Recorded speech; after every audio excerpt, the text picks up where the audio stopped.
I'm all muted. Said I'm all muted. Okay.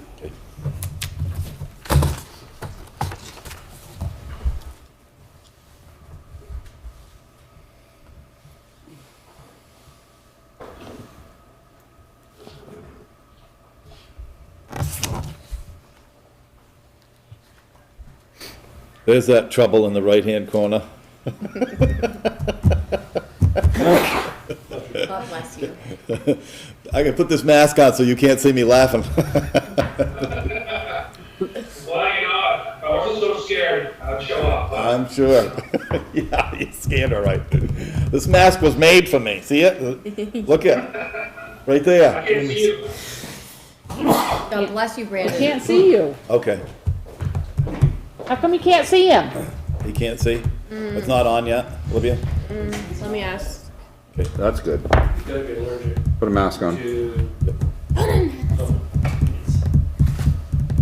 Paul's like, I'm gonna move my seat. Huh? I said, Paul's gonna Yeah, move. we've been down this route before, so. We've been done this. You're sneezing. What's that? Hey, sneezing isn't a symptom. No, it's a spreader. Actually, when we get to the mask, there's some real fascinating information tonight that I can share a little bit. It's just, I'm not, just whatever. Okay, must be 6:30, right? Yep. Yeah. 6:31. 6:30, I'll call the meeting to order. First order of business, pledge of allegiance.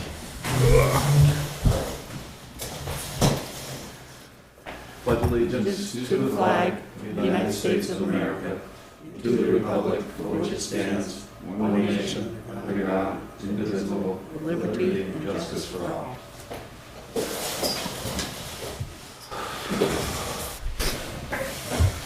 Okay, for the record, everybody's here. Joe's online, you can hear us?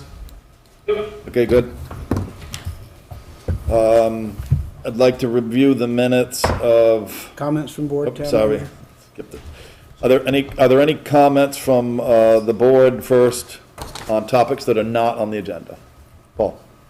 I'd just like to thank the highway guys, for Christmas Day. They were pretty much out most of the day. While the rest of us obviously were home with our families, so thanks guys, appreciate it.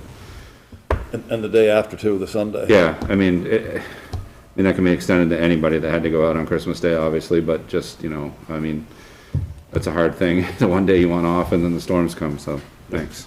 Yep. Anybody else from the board on topics not on the agenda? Happy New Year. Yep. Brandon, do you have anything on topics not on the agenda? No. Okay. Is there anybody from the public on topics that are not on the agenda?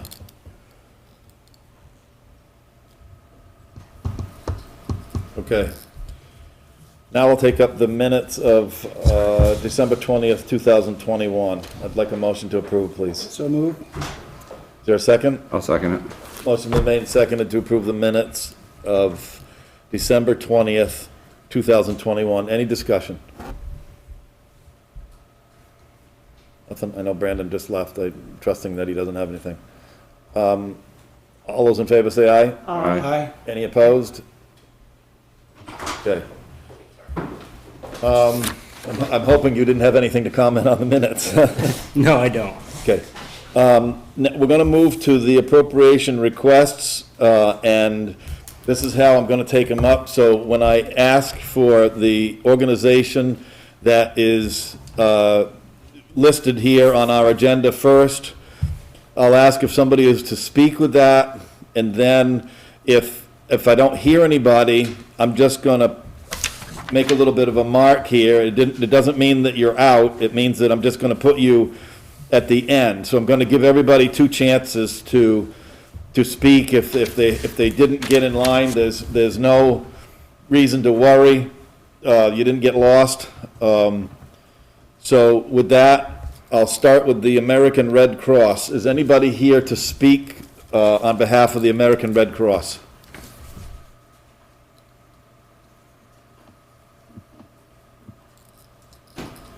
I don't hear anybody, so the Red Cross, I'm just gonna move you to the end and try to pick that up there. is anybody from the organization Big Heavy World wants to speak on behalf of their dollar that they put into it? And I don't have that, Olivia.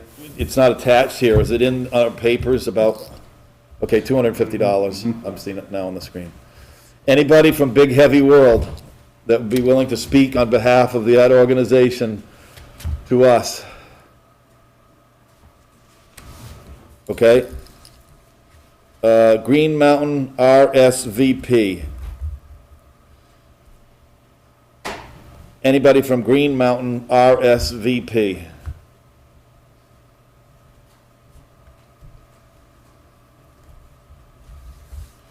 How about Green Up Vermont? Anybody from Green Up Vermont? Hi, I'm here. Okay. Can we have your name for the record, and then it can be, Chauncey can put that in our minutes?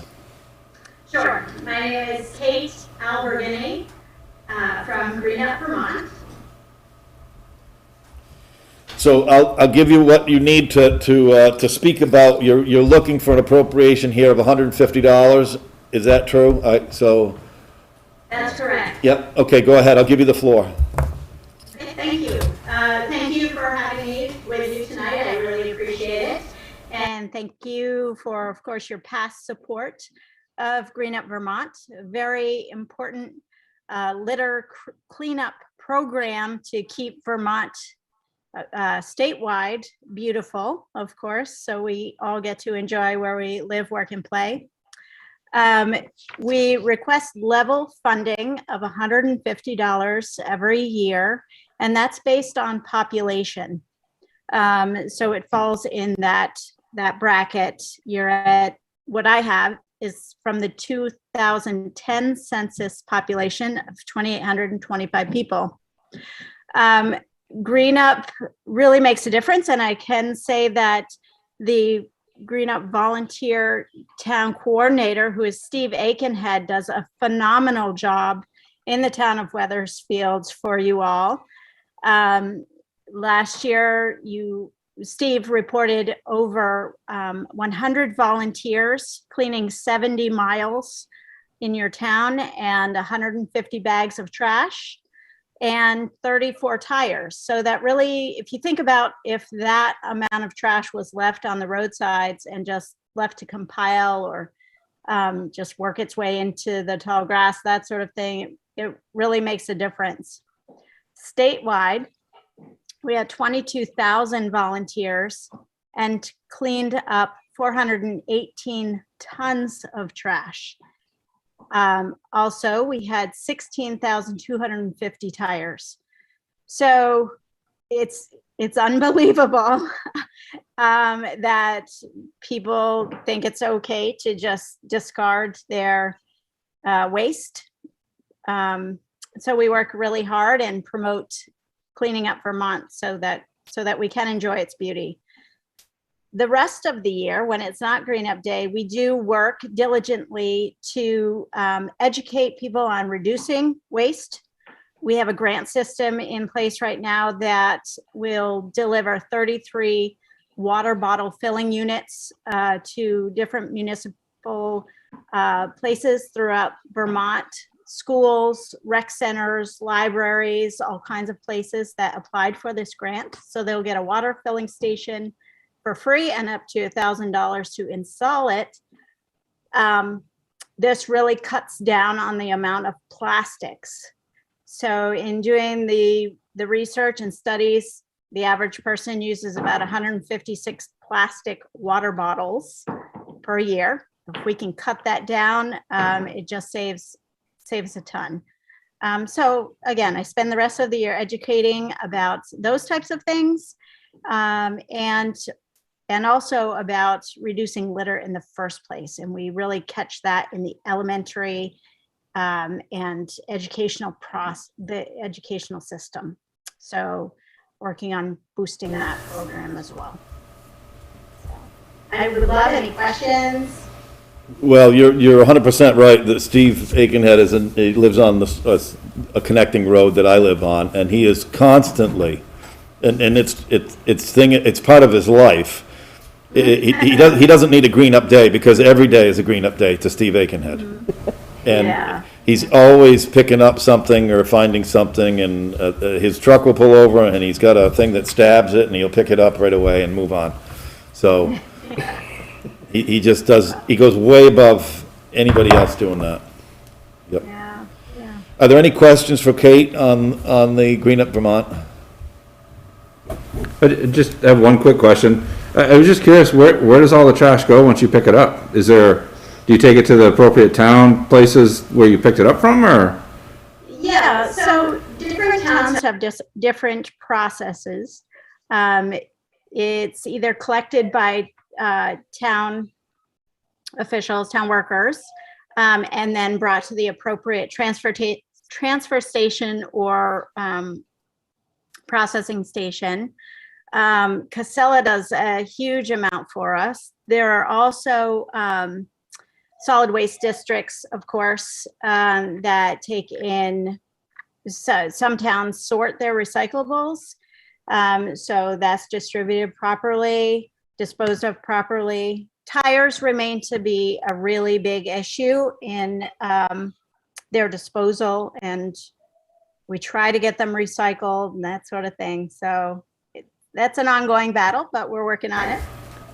Thank you. Yes, you're welcome. Okay, thank you. Next up will be MAP. I'm assuming this might be, what's that? Thank you. Thank you very much. Yeah, thank you. I'm assuming this will be Mount Escutney, perhaps. Is that true, Olivia? Yep. And I want to remind everybody who's popping up online now, if you see your name above this, you're not excluded. You're going to be given a chance to come on. I'm just going down in line, and if people happen to be on, we're going to move on. But you're going to have your chance at the very end. I'm going to go back and read the organization's name and see if somebody has logged on. So there's no, I don't want anybody to get nervous that you got left out. Let's move on to MAP, and it doesn't give me the complete words here for the initials, but I think it's Mount Escutney. Is it Prevention Partnership or something? Is Yep. that, okay. Yep. Is anybody online to speak to that, please? Yep, hi Dave, Melanie Sheehan here. Okay, hi Mel. Hi, so, thank you for having a spot for MAP on your agenda. MAP does stand for the Mount Escutney Prevention Partnership. We are a public health coalition that we're based out of Mount Escutney Hospital. We work in collaboration with communities like Weathersfield to inspire community action and collaboration that promotes health and positive environments for all. Our goal is to promote health, but we particularly focus on the prevention of substance misuse, equitable access to improve physical health, and just an overall sense of ensuring that individuals feel valued by their community. We're not a direct service organization, so we don't work directly with persons in town, but we work a lot with our school systems. We made sure that we sometimes provide curriculum, substance misuse prevention curriculum to schools in the district, including Weathersfield. We often send parenting resources and information around talking to kids about substance misuse. We also support municipal planning and policy setting processes that promote health and environments for all. In this last year, we've been working with area early childhood providers on social emotional learning curricula so that kids are better prepared to meet the needs of kindergarten, both academically but also socially. And we conducted in 2020 a school supply drive where 98 Weathersfield families qualified for a free backpack of school supplies. We've provided grant funding for garden beds at Windsor Head Start, and some Weathersfield families benefit there. We provided supplies and plant start kits to the Weathersfield food shelf for 10 families. And the Weathersfield food shelf is often included in our outreach under the Rise Vermont program that we have, which is about increasing physical activity and access to affordable foods. I think that I'm happy to take any questions. We've been funded by the town for many years and we're very, very appreciative of the ongoing support. And I guess that's all, unless there are questions. Thanks.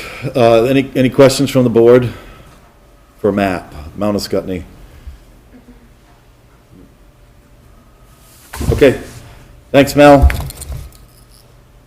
Let's go to Meals on Wheels. Is anybody online to speak to us about Meals on Wheels? Yes, I am. My name's Susan Levine. Did you Hello? Yeah, just a second. Susan Levine. Thank you. Susan, okay. Okay.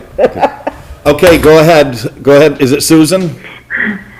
Yes. Yep. Hi. Okay. I'm the program manager for Meals on Wheels of Greater Springfield. We have been delivering to seniors nutritious meals 5 days a week to seniors in Weathersfield since probably 2000. In our way, we do our part to help seniors age in place. Trying to keep them as healthy as possible. Are there any questions about Meals on Wheels? I mean, these people are bringing meals right to the door. I know over in Newport, New Hampshire, there's the same organizations bringing meals to my mother-in-law. Yeah. It's a really important service that goes on. Yeah. Any questions from the board? Okay. Thank you, Susan. We know your value, and so it's a pretty important one. So So again, I just want to remind anybody who's online, if you think you've been skipped, you haven't been, and we're going to take you up. It's just that I'm moving down the list that we have, and then I'm going to catch up at the very end. Thank you so much. Yeah, thank you. Is anybody from Senior Solutions or the Council on Aging for Southeastern Vermont? Anybody online to speak to that, please? Yes, I'm here, Joanne Ehrenhaus from Senior Solutions. Okay. Go ahead, please, Joanne. Well, before I say anything about us, I just want to thank Susan and all the other Meals on Wheels providers. They have a huge task. Senior Solutions doesn't cook or serve or do any of the heavy lifting.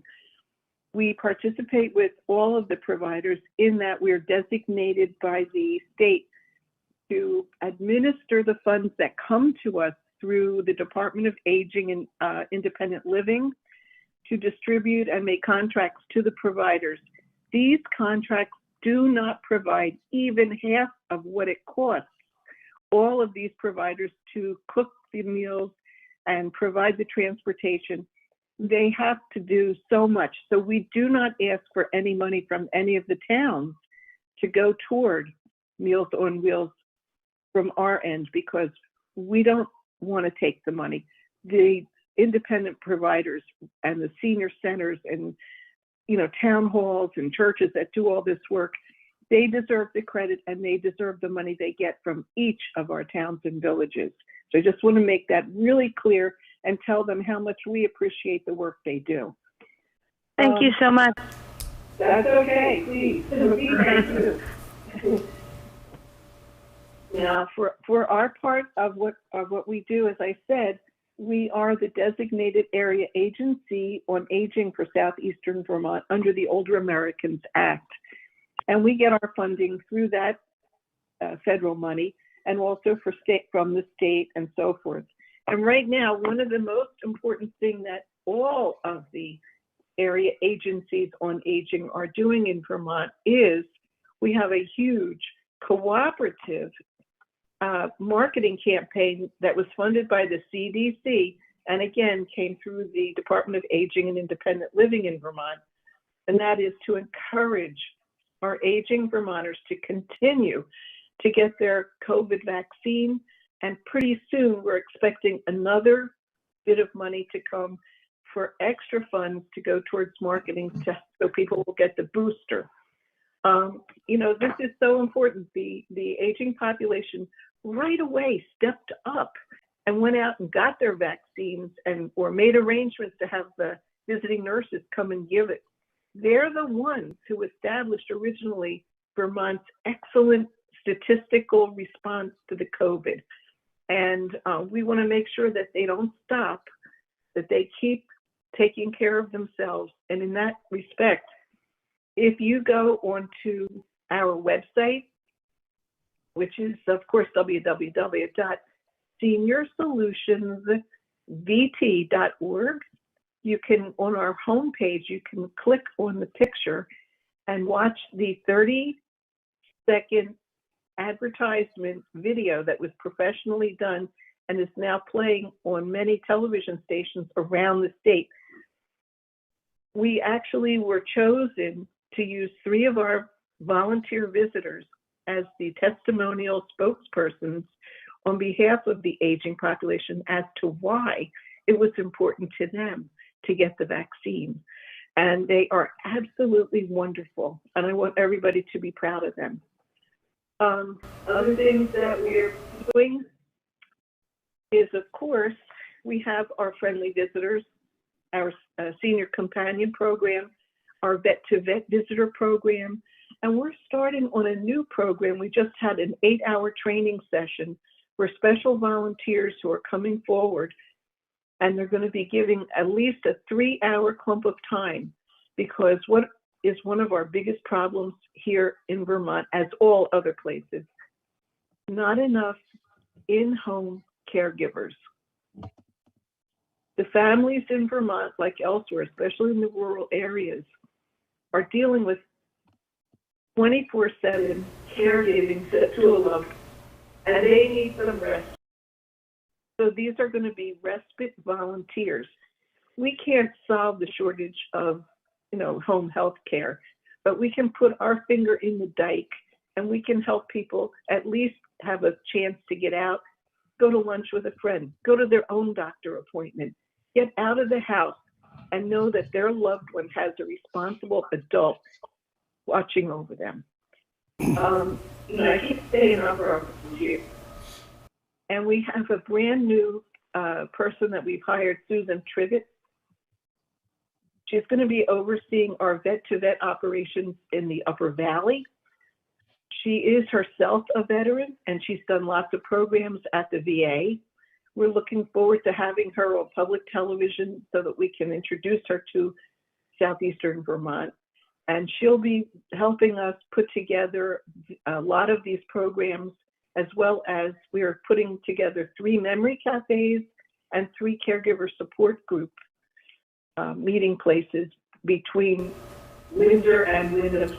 And if this takes off the way we think it will, this program is going to grow, and I think people are going to be real happy. Now, sorry, I keep talking, but there's a lot to cover. And we also have our statistics, which you probably read, but I don't know if the people out in the audience know. As far as Weathersfield goes, we have 3 people who are receiving a visitor, and those 3 individuals have received 70.25 hours of visits. We also have the incoming helpline, which we had 80 clients from Weathersfield this year, and that's from July 1st of 2020 to June 30th of 2021. So 80 people made 153 calls to our helpline. The helpline number is really important, and that is locally 802-885-2665. Then we have also patient teachers who oversee the care and the programs for people who are on choices for care. And we had 34 individuals receive 277 hours of case management help. And we have shift Medicare people who had made 54 phone calls to the office, and some of them received really substantial help in picking out, what they need as far as Medicare plans and things like that, and also financial support. Even Medicare clients can receive prescription medication augmentation for financing. We can help pay for that. Anything that people need. Basically, I just want people to know our services, of course, are 100% free. We do as much as we can. We have millions of things that I can't even talk about because there's so many. But let's say this. If a person who is 60 or over has a medical, financial, even an emotional problem, if they're lonely, if they can't drive and they need to get to medical appointments, give us a call. If we don't have a program that matches your need, there's a chance that we may have a special slush fund. We've been known to even purchase those automatic lift chairs that enable people to get up out of the chair. You know, we're not magic, but we have people who care. We do the best we can, and we try very hard to keep our aging population in the place of their choice and make sure that we can help them maintain their life in a dignified and healthy way. So, you know, we'll do anything. There's a lot of nutrition programs. So I guess if you ask me a question, I'd be happy to try to answer it. Are there any questions? Thank you, Joanne. Joanne, are there any questions from the board about this organization? You have to, give me one question. I think you gave us too many answers.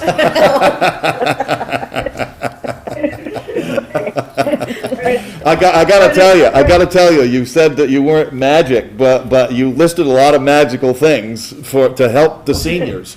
So I mean, I am sure, and given the volume of calls, that there is a place where they can connect, and you might not be able to provide all the things, but you certainly gave a lot there to think about.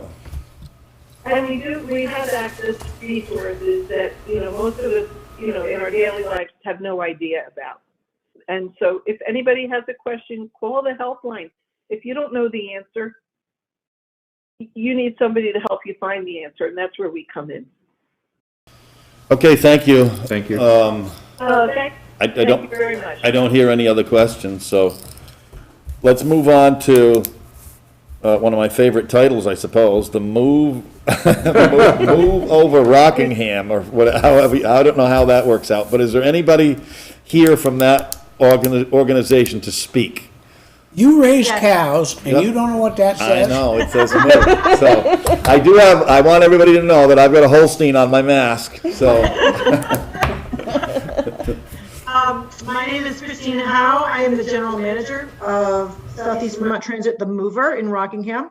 It's the Mover, and obviously it is a take on Holstein cows. All of our buses look like Holstein cows. We have a couple that are brown, but the majority of them are black and white.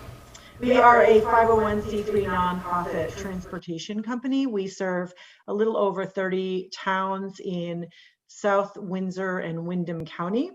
And this particular social service request is based on elderly and disabled and volunteer services that we provide. We actually work with Senior Solutions. We provide medical trips, trips to meal locations. We provide shopping for seniors. And so this is the ask to support that program. We are federally and state funded as well, mostly state for this particular program, but that's only a certain percentage. And then the rest of it, we have to come up with on our local share. So the town of Weathersfield, last year was a tough year because it was COVID. So there was a lot of locations, meal sites and so forth that actually were not open. So we actually only provided about 33 rides last year. The year before that, we were at 68. This year, though, so far we're up over 200. So we are providing many more rides this year, which is good. We have partaken in helping getting people to COVID vaccine locations as well. So we kind of all work together. A lot of people on this in this meeting. We all work together. So our ask is $125, which is level funded from last year. And that's about what I have, unless anybody has questions. I don't have a clarification. I mean, I don't have a question, but I have a clarification. When you said that you had nice Holstein buses, and then you said you had a few brown ones, I'd classify those as jerseys. So you have a couple of Jersey buses.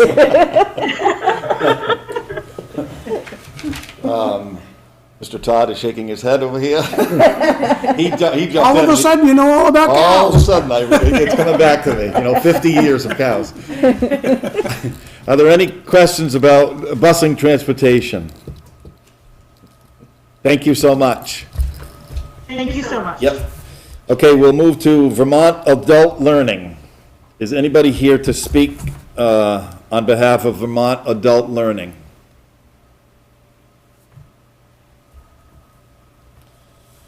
I don't hear anybody. How about the Vermont Family Network? Anybody from Vermont Family Network? That's me. Okay, good. Hello.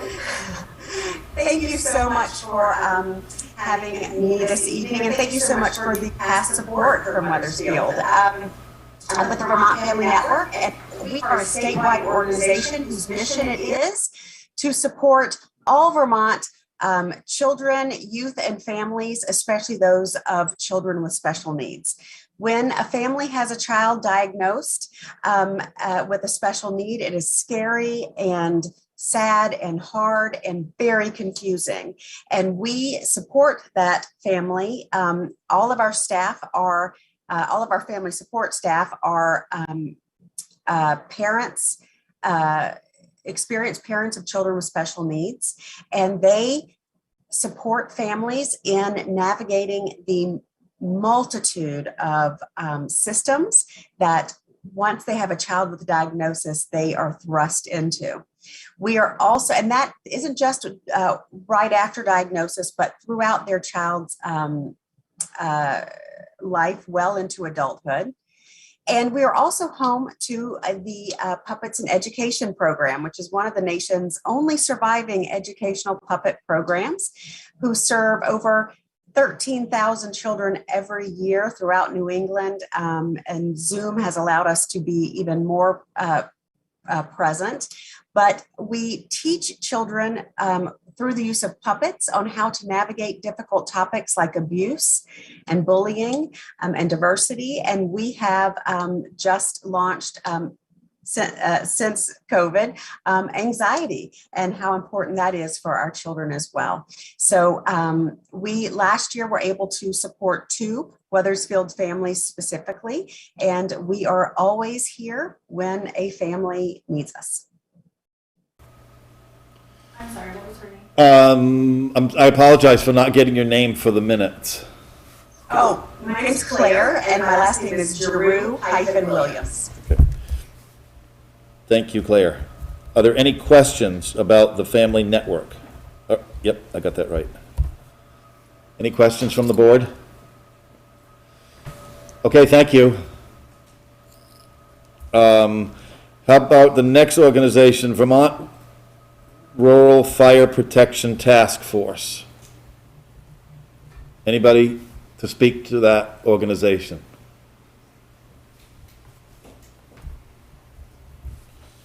How about Volunteers in Action?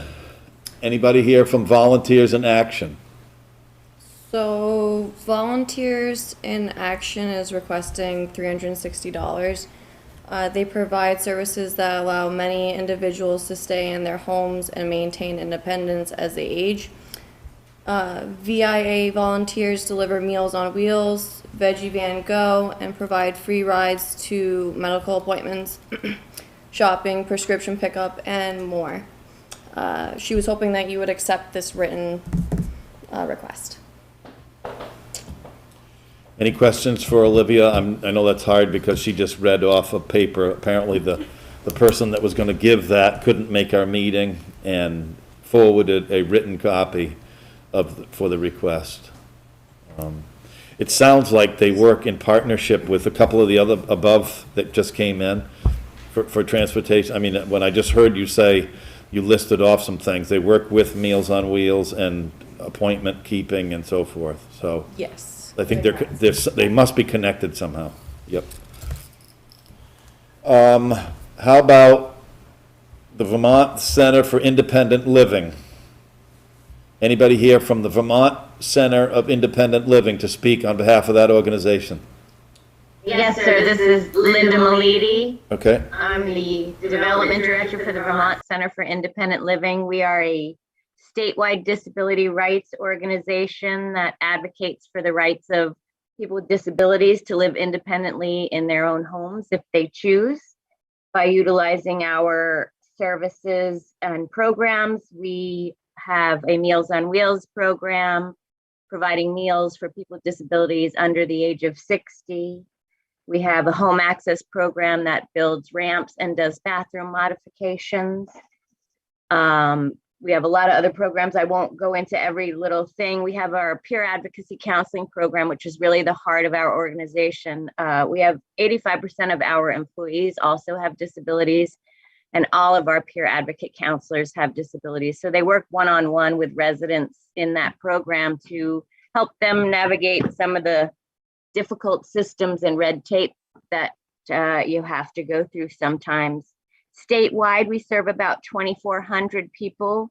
This past year in Weathersfield, we provided 4 peers with services, including Meals on Wheels, and which is kind of self-explanatory, but also we are the home to the Vermont Telecommunications Equipment Distribution Program, which helps hard of hearing and deaf Vermonters be able to talk on a telephone. So we provided that to a resident. And then of course our information and referral program, which if we can't provide it for you, we'll put in the time to try to find that answer for you. We have requested $185 from the town, which you have generously given to us for many years. We've been level funded since FY17, and we just hope you'll support our organization again. We appreciate your support. And thanks for this opportunity tonight. Okay, thank you, Linda. Any questions on the Vermont Center of Independent Living?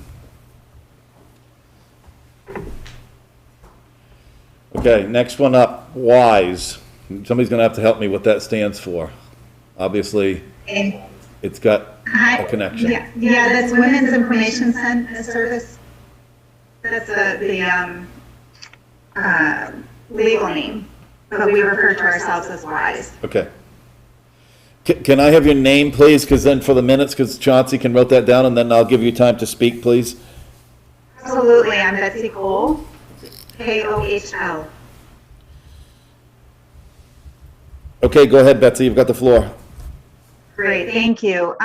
First of all, I want to thank you for including us, inviting us to this meeting, and for your consistent support over the past 4 years.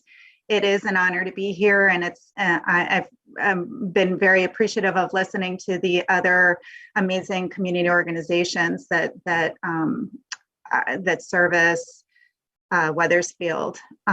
For 50 years, WISE has been the only organization dedicated to providing advocacy and support to survivors of domestic violence, sexual violence, and stalking in the Upper Valley.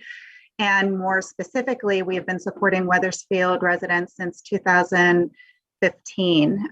This year, as in prior years, we're requesting level funding to support the 24-hour response of our crisis services and advocacy program. In our last fiscal year, WISE supported over 1,300 survivors in the Upper Valley, and 67% accessed our services for the first time.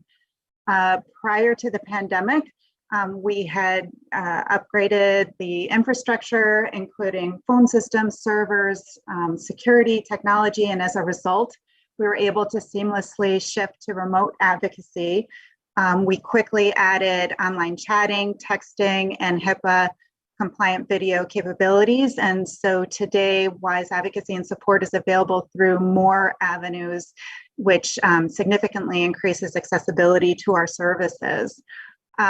We have a strong relationship with Mount Escutney Hospital and worked with them to reestablish its sexual assault nurse examiner program. SANE nurses are highly specialized and trauma informed. They provide care to survivors during incredibly vulnerable times and also ensure that evidence is properly collected for potential criminal legal action. Previously, patients would have to be transferred to DHMC instead of receiving care locally. And today, when a survivor of domestic and/or sexual assault goes to Mount Escutney, SANE nurses are there. And WISE is automatically called to support survivors during the evidence collection exams. At that critical juncture, we provide immediate support to survivors, and also we can establish a rapport that most often develops into a longer-term relationship. And the SANE program is currently up and running and is frequently accessed. Our crisis and advocacy team is bolstered by an incredible team of volunteers who are invaluable to us. This group of people ensure that our support is available all the time during nights, weekends, and holidays. They answer the crisis line and meet survivors at hospitals, police stations. They make sure that people are not alone during these very scary moments. And I'm sure it's no surprise to any of you that housing is an issue with survivors as well. It continues to be the most challenging issue that the people we work with are confronted with. It's very hard to leave violent homes when there's no place to go. And so safe housing continues to be a priority for WISE.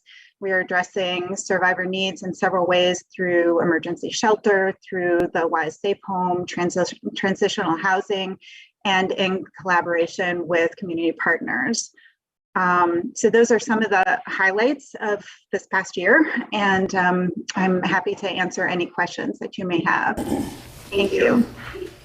Okay, thank you, Betsy. Can you, I don't have the, I know that the WISE stands for women's, but can you fill in the others just for the record? The other, what the letters stand for? Yeah, Women's Information Service. Any questions for Betsy about their program? It sounds like, it sounds again like it's connected to other organizations that we've been listening to, as she said, through Mount Escutney and other things. So, any other questions? Okay, thank you very much. Thank you. Is there anybody here to speak online for Windsor County Mentors? I am here. Okay. My name is Barb Slayton. I'm program support for Windsor County Mentors. We are an almost 50-year-old organization that provides caring adults with youth who need some extra adult support and an adult friend. Our ask this year is the same as in previous years. It's $480. And we're grateful to the town of Weathersfield for their continued support. Windsor County Mentors, we cover all of the 24 towns in Windsor County. And as you might imagine, the pandemic has really impacted our ability to match up young people with caring adults. But we're hanging in there, and we really appreciate the continued support that we have from the towns. Right now, we're working, our school coordinator is working with the Weathersfield Elementary School to get a school program up and running in Weathersfield. I know that we have one match that we're working on right now to get going in the school. And the schools that's been our challenge, because we haven't been able to get into the schools, although that is hopefully changing a little bit. And as you might imagine, having a mentor in these difficult times for families and teachers is more important than ever. So I'd be happy to take any questions that anyone might have. Any questions for Barb in the Windsor County Mentors? Nobody? Okay, thank you. Thank you. Okay, now I'm gonna go back up to the very top. Is there anybody online that would like to speak on behalf of the American Red Cross? I think that's me. Okay. I apologize for missing the first pass. I had the wrong time on my calendar, so thanks for giving me a second chance here. Good evening, everyone. My name is Rachel Zellum. For the minutes, that's Z as in zebra, ELLEM, kind of a funny one. I am here to talk to you this evening about our request for level funding from the American Red Cross. That's $250 as we've requested in the past years. And just wanted to let you know, FY21 for us, as for many others, was kind of a funny year, sort of pivoting and how we deliver our services through COVID, but we showed up to 100% of the home fires to which we were called, and that includes one in the town of Weathersfield last year, where we supported a family of 4. A lot of our numbers are reported at the county level, so forgive me. We collected over 2,000 pints of blood at 71 drives around Windsor County, and that was while maintaining all the social distancing protocols and all that. So working very hard to make sure that blood stays on the shelves in our local hospitals. We do have quite a few volunteers who are from Windsor County, including 29. So 29 of our volunteers are from Windsor County, so we really appreciate that representation. And I think that's all I have this evening. Did anyone have any questions? Okay, Rachel, thank you. I don't think there's any questions. No questions. Okay, I appreciate it. Thank you. Yep, okay, thank you. Next up, and I'm going through the list again just to cover anybody, and then they'll have then we'll talk about what the board wants to do. Did anybody log on at this time from Big Heavy World? Big Heavy World, anybody online? Okay, what about Green Mountain RSVP? Anybody online to speak on behalf of Green Mountain RSVP?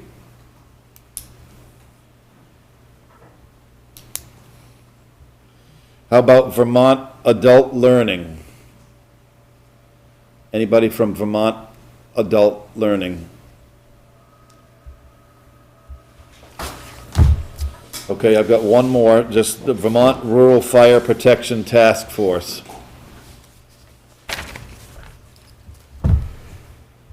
Anybody online? One more time, Vermont Rural Fire Protection Task Force. Okay.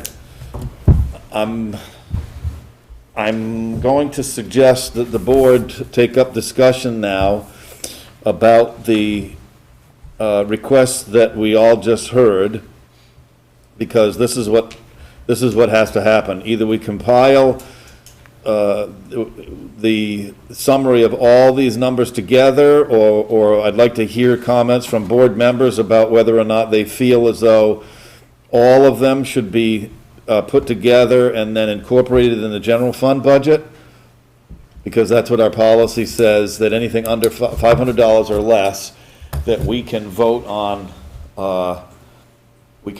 this and take this up. Question, Mr. Todd? Oh, no, statement. Okay. Go ahead. Number 1, Big Heavy World, we turned that down a year ago. That's the music thing out of Burlington. It's an online thing. They're not here. I personally drew a line through them. Yeah. And I'm not opposed to this one, but I do want to have questions about it, and Darren's here, so that's a good thing. Vermont Rural, because I recognize that name, Troy Dare. Vermont Rural Fire Protection Task Force. Yeah, what that is, that's grants that we receive, not just us, the whole state of Vermont, for dry hydrants and stuff. Usually it's a 50-50 matching fund. And he's in charge of it, but he's pretty busy, so. Okay. So I know that when we do dry hydrants, we typically do end up getting some sort of grant so that the town has a matching portion. I don't remember what those numbers are, but they're only asking for $100. No, I just needed to know what that was all about, so I'm good with that one. Mr. Chair, I'm prepared to make a motion, and we can further discussion after that, I would suggest. That'll put the numbers on the table, and I have it totaled for you. I gotta say something though. Just a second, okay. before you do that. So I want to make sure that everybody feels comfortable what they're doing. So why don't we have that a little bit of a discussion? So I'll recognize you, Kelly, if you'd like to say I something. just got the policy in statement number 3, if you go back to the beginning of the thingy, says anything under $500 can be approved. Anything $500 and over has to be a single line item on the budget or on the ballot. So is that something that we're changing tonight? No. Is that No. something that's always So that would take Vermont Family Network out of it, in wise? and WISE, that's correct. They have to go separate on a ballot, correct? Is that how, I don't know how that Oh, no, works. you're 100% accurate. So, And thank you for bringing that up. I just wanted to, I read it twice to make sure I understood the policy. Are they, Well, I'm not saying I don't want to, that I just automatically want to take them off. I know that's not the I know they policy, should get but the money, but I'm just, were they aware? Was it in the form that they filled out? Was it addressed to them in a way that they could understand that they needed to ask for $499, not $500? And if so, is it something? I can speak to that if you like. Yeah, sure. Yep, go ahead. And it's foggy, but I feel like I remember it being 500 or less, or in whatever document I got. But we've also have received the 500 the past several years. It goes out on a special. So we've not changed. Right. The policy does say that it's every 5 years. There's a 5-year renewal for the organization to come forward. I believe this would be year 3 for us. Okay. Here's what happens though at the end of the day. I see. I'm sorry. So it gets voted on, and then you've got 5 years before you have to vote. Okay, I got it. So, but here's what happens. So if an organization is on a special article, anyone, doesn't matter which one it is, there's always a little bit of a risk that it would fail. Whereas when it's incorporated in the general fund budget, there's a very, very minimal risk that it's going to fail. It's about politics. But we have to do our job with the money, the threshold of whatever the money is, and the policy says what it says. So it does say $500. under 500 will be included. Yeah, under 500, which is $499. Yeah. Go ahead, Paul. So is there a way that we can just change those now to $499 instead of $500? We can't change a document submitted by somebody. We don't have that authority, do we? But they could just drop off another one. There's still gonna be time. Well, that's what We I'm can getting add at. it in. That's what I'm getting. Yeah, we don't have to make a formal decision tonight. We could do all the other ones and just wait on I them. just want to give them the opportunity. I didn't want to just close the door. So good. I understand. We're all not ready just to close the door. That's I all. had them included in my total, Yeah. in my thing. Because And both those Kelly agencies, I think, are I'm good sorry. pointed out agencies too. my errors. Thank you, though. Would you like me to send an amended document, an amended request that's at $499? Hold it. What do you think? Because our policy says what it says. That's point number one. And point number two is, we really should try to make an effort not to clutter up the ballot on voting. So that's the reason why this whole group was put in as a group, whereas there are other organizations that ask for significantly more money, and I fully support them, for instance, the visiting nurses, because they do take a lot more money to operate. Mm-hmm. They will always be out on a special article because of the dollar amount. Are both of these, Organizations, They're both on there, Wise both of and, these ladies represent the directors of the organizations, is that correct? I'm not the director, I'm manager for development. Okay. Maybe if they just submit amended request for $499.99. I think it's safe to Works say. for me.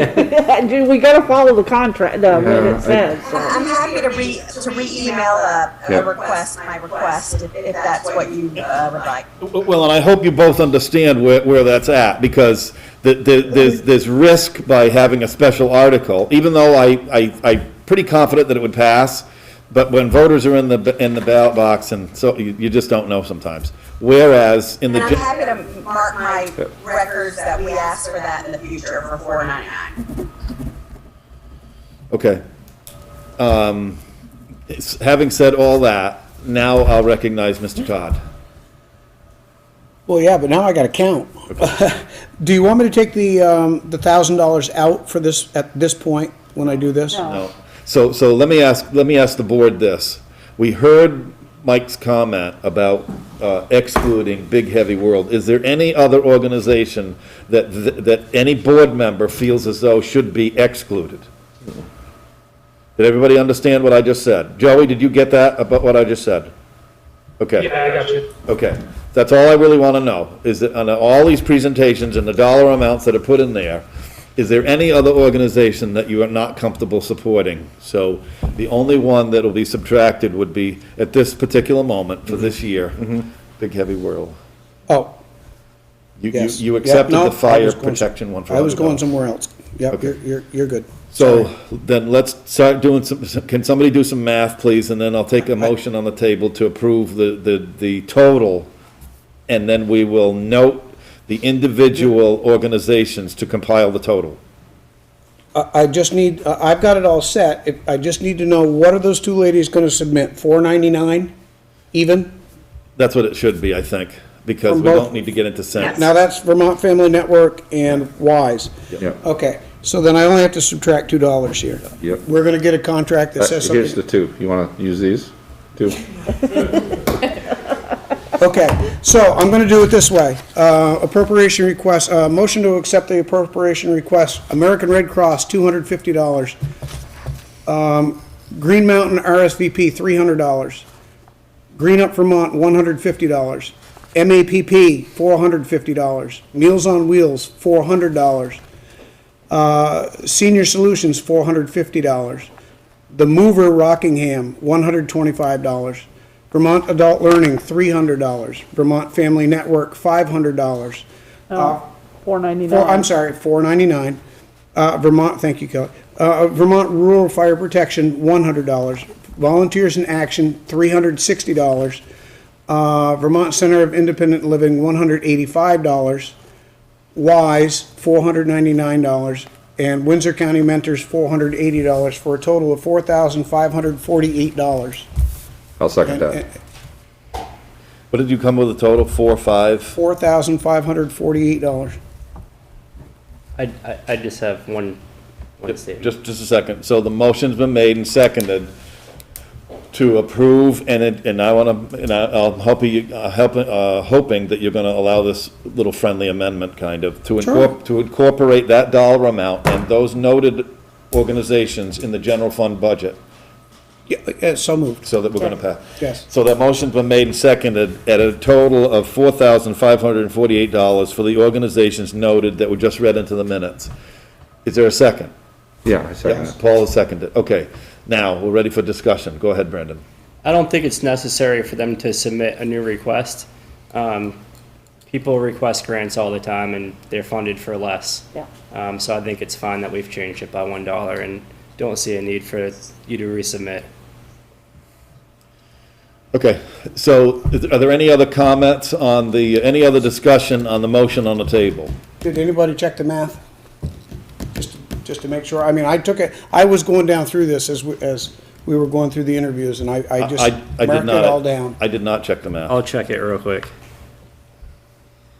Any questions, Joe? Nothing? Oh, good, it's clear. Let's just make sure we get the numbers right first time. You've got the motion, Johns?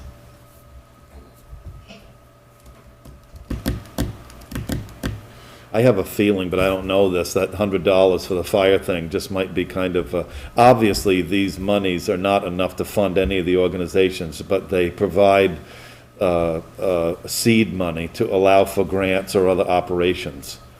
I mean, we heard a lot tonight about different organizations, and... What did you get? 4548. Yep, confirmed. Okay, motion been made and seconded to approve an amount of $4,548 for the noted organizations to be funded, and they will be, that will be incorporated in the general fund budget for Weathersfield for 2022 to 2023. Any further discussion? All those in favor say aye. Aye. Any opposed? Okay, thank you. Thank you, everybody online. All of those allocations will be submitted into the budget to go into the general fund. Thank you so much. Thanks, everybody here, for all your help. Yep, Getting it right. exactly. Navigating our way through this. Yep. Number 6, vote to extend the mask requirement here in the town, for town buildings. I would like that to be continued for another 30 days. Vermont is having an extraordinary amount of positive tests. It's gotten very confusing, the information that I have. There's no consistency to what's going on as far as I'm concerned. That's a statement that I'll make.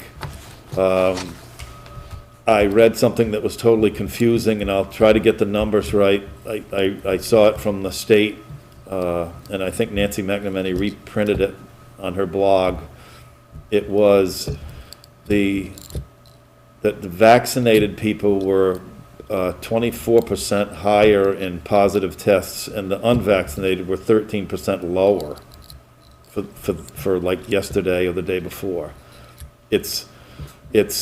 There doesn't seem to be consistency to this virus. That doesn't surprise me. But it is what it is. I don't know if everybody caught the news at Killington. They had a pretty significant amount of positive tests, like 85 or something in one of the divisions. I just think we need to do our job, and that would be to do the best we can. Obviously, everybody wants it over. Paul? I'll go ahead and make a motion that we extend the mask mandate in the town buildings as stated in the previous motion for an extended 30 days. Is there a second to that motion? I'll second. Motion been made and seconded to extend the mask mandate for town buildings. As noted, the procedure that we laid out approximately 30 days ago, that I know the town manager sent it out to a memoranda to all of us and to the public. Any other comments about that? Yes. Yes. Brandon, hold on. So extending, actually, let Mr. Jarvis go first. Yep. I agree. Well, I'm just. Well, I don't know. Everybody Him and wants I to jump both said, hey, at the same time, so. Okay, Joe, go ahead. Go ahead, Joe. The reason why you've seen so many positive cases lately is because testing is much more accessible to people. I don't think your mask mandate in a building with 20 people in a day's time is going to help anything, to be frank with you. You know how I feel about it. I'm not going to elaborate too much, but the only way that you're going to stop the spread of the virus is by social distancing. You have 2 living examples sitting in the room with you right now that can attest to that. And frankly, if it's that big of a deal, then we need to be all remote. So I feel we ought to choose here. Any other comments on the motion? Yes, Mr. Todd. Vermont Department of Health database today. New cases, December 30th, 1,471. December 31st, 577. January 1st, 473. January 2nd, which is yesterday, 245. Currently hospitalized in the state, 74. In ICU, 14. From 12/16 to 12/29, Weathersfield dropped 1 category from greater than 80 to 41 to 80 cases. Now that doesn't make sense when I look at the total number of cases reported for Weathersfield 2 weeks ago. it was 178, and today it's 189, and that's only a difference of, what, 11? So that doesn't put them in the 40 category. You're right, I agree with you, Dave. There's things that aren't adding up for me, and I agree with what Joey said. Overall, the data update is occurring about every 2 to 3 weeks. The next one's not until the 7th. That's just the data today on the Vermont Department of Health. I'm not seeing a crisis myself. You're not going to stop it, like Joey said. I don't think the masks are going to, but whatever.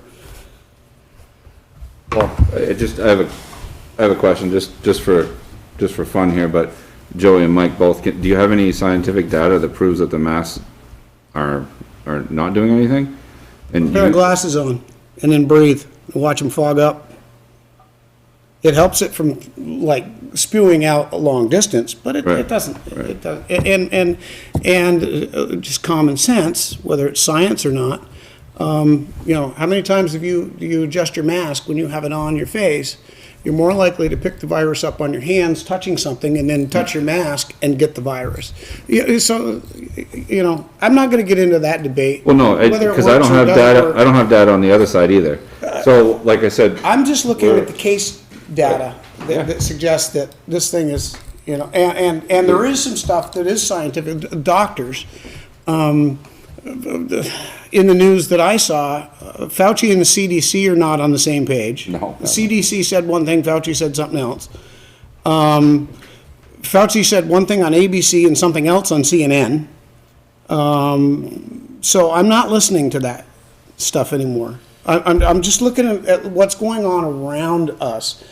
And the one other thing that a lot of doctors that are actually treating patients, and that was something else that came out about Dr. Fauci. He's a doctor and he's in a certain place, but he's not treating people. Doctors that are treating people are not seeing what's currently going on as life-threatening, and that is what they're saying. You know, like I think you told us earlier, you had 2 friends that went to the hospital, and one was breathing, but then they get sent home. No, they got sent home. You know, there was a time this thing was apparently, you know, very dangerous. And just I'm not sure that it is anymore, and we've all lived through colds and flus. And like Joey said, there's 2 of us here, but again, my only thing I'm going to say to that is, it's not just about living through it, it's about the ramifications of the way society is with things right now, because you have to quarantine, you have to go through all this. That's been reduced to 5 days. Yep. So, here's the one of the problems with relying on data collection, that the state is also, through holidays or whatever, the reason why you'll see one that says 1,200 and maybe one at 500 is because you have to look at the time frame that they collected the data. So, and that's true with the national, whatever, the things that you can look at. It may be a compilation of 2 days or a day and a half, and then a half a day. Well, the other thing too is they're doing rolling averages, which I don't necessarily like from. I gave you 4 days in a row. No. From an engineering standpoint, I don't like, they're doing these averages now, well, they have been for a long time, but they don't just say these are new cases today. They're doing per 1,000 per. And that data that's reported on the state's website is what I'm talking about. Yeah, that's all. They gather the information, and then they don't tell you exactly what hours that they compiled that data with. Oh, there's a lot of stuff missing. Kelly, you had said something about tomorrow there's going to be this big spike. Where's that coming from? I said that? Yeah, earlier. I just said give it time. People are testing now to go back to work and go back to school after the holiday. So we'll wait and see what happens over the next, by the end of the week. There was something else in the news about how long somebody will test positive, even after they've had the virus. 90 days, gotten right? through it. No, it's not quite that long. I don't know how long. It was 20 or 40 or something. It's a long time. It's a long time where you've actually, you're asymptomatic. We got a lot to talk about here. Brandon, did Yes. you have one more comment, please? Yeah, I just have 2 statements. The first statement is, if we extend it 30 days, that expires on the 3rd. We don't have a select board meeting until the 7th, so there'll be a 4-day lapse. The second thing I'd like to say is I provided everybody with a sheet understanding the difference between masks. Surgical mask fluid resistant, and provides the wearer protection against large droplets, splashes, or sprays. So I don't know how many times we come into contact with somebody that's spraying. Like, Well, the issue here It's very is- rare. So let's take are you all set or no? You got more? I have a couple more things. So that's what the surgical mask protects against. I guess the cloth masks is the least. would you like me to amend it for surgical masks? N95 respirator masks, they protect up to 95%. Leakage occurs around the edge of the mask when user inhales on the surgical masks. And it says that you have to dispose of them after each use. So every time you use them, they need to go in the trash. Otherwise, like Mike was saying, you touch your hand onto the mask like Dave's doing right now, and now you. I wear mine one day, I throw it in the laundry, and then I get another one. I just want it, from a medical standpoint, N95 masks need to be fit Need to tested, be or fitted. they're not worth anything. Yep. So if you have the wrong size N95 mask, it doesn't matter. Yeah. It's gonna come out. I just feel like what we're doing is for show. And, So, And it's not actually protecting people. I agree. Well, the problem with that statement is this. We have a public building, and we have lots of different public people that may come in the building or not. I think we have an obligation to listen to every single buddy that may have use of this building, not just the people that are here that have an opinion. I don't think we're all scientists. I know the virus is gonna be around, it doesn't matter. I do know that. But this isn't a house, this isn't one of our own houses, this is the townhouse. Did you have one more question, Paul, or not? no, I was just gonna, just to go back and forth a second, but you made a comment about you don't know anybody doing that. You just sneezed like twice here. But I went. You did, but you just sprayed stuff all over. It wasn't directly at me per se, but it's out there, so. Yeah, but he gave it to you once already. You guys are good. Yeah. How do you know which direction that went? I'm just on the other side. I'm just playing the other side. I know. And all joking aside, though, my own, I'm going to say this, and I'm going to say it out loud here. I personally don't, the masks, I'm with you guys, but my point is, I'm with Dave on the fact that, like, we're here for the public and for this, and if I've got every single person in this town that comes to me and says they don't want a mask, then I'll vote that way. I don't have any data from anybody in town telling me. Everybody coming and telling you they want one? Well, no, they don't, but what I'm saying is I'm erring on the side of caution, so, I mean, that's all I'm saying. I'm personally, this is the one time I'm voting differently. An error on the side of caution could be that we repost, just not in a mask required, but mask recommended, or please wear a mask, or something like that. Or we go completely remote and don't let people in, like Joey mentioned, but that's not what was up for vote. The up was for vote was for masks, so that's where I'm voting. That's the motion on the floor. And that's where I was voting. If you want to put a different motion on about. We're not gonna Get have. through the first one We're first. not gonna have motion on top of motions. We're gonna have No, the I was just motions saying on the floor. that's The one. only question that I'm gonna hear right now is, if there's gonna be an amendment to the motion on the floor to go through to February 7th, is that an agreeable amendment to the person that made the motion and the second? I'm okay with that, yep. Are you okay with To that, cover Kelly? it. You made the second. So we're actually extending it for 33 days, or whatever that adds up to in my mind, 34 days. Now we're gonna have the vote and let it go. Is everybody clear on the motion? It's to extend the mask mandate for town buildings for 34 days, or to February 7th. Then we'll look at it again. And 1 second, we have a comment from Melanie Sheehan. Okay. Can you read that out loud, please? Does the town ever consult with local VDH district offices or the hospital for what the recommendations are? The public health system is in place, so separate groups aren't left having to make these decisions in a vacuum. I haven't had any conversation with like Mount Escutney Hospital or DHMC as far as masking goes. I have not. Have you, Brandon? No. So we haven't reached out to health organizations about a potential mask whatever we're talking about. We're only talking about masks in town buildings. The town Not in, building. not in Sorry. other venues of town or nothing. the It's town just buildings. in Martin Hall, Not public. the library, Highway garage. highway garage, Inside. 1879. 1879, Originally, we were mirroring state guidance. yes. And just, if I may, you're probably ought to just start with a roll call vote, because you're gonna need one.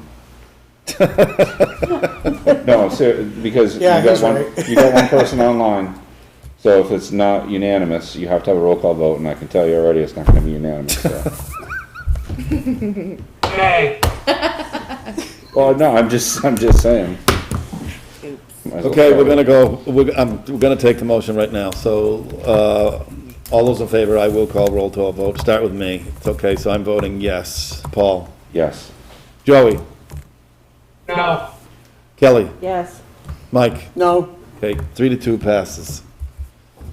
So the mask mandate for town buildings will, continue until February 7th. Next up, town manager update. Can somebody give me the time, please? 7:45. All right, so I just have four quick things. January 17th, the next select board meeting falls on a holiday. It's Martin Luther King Jr. Day, so I would like to ask the board to, did you say we don't need a vote? Because we Just, recognize no, we don't need a vote. We just, Okay. the board needs to take notice that the meeting will be on Tuesday at 6:30, not Monday. When is it? The next meeting? Yep. So it'll be January 18th, is it? Yes, Okay. Tuesday, January 18th. Everybody knows that? Okay. The second thing, annual report reminder. The select board has an annual report each year that goes into the town annual report, and we need to get that in by the next select board meeting. So usually, since I've been here, Dave and I work on it, and then we present it to the board for review if there's any changes that need to be made. I wrote it. It was about 4 words.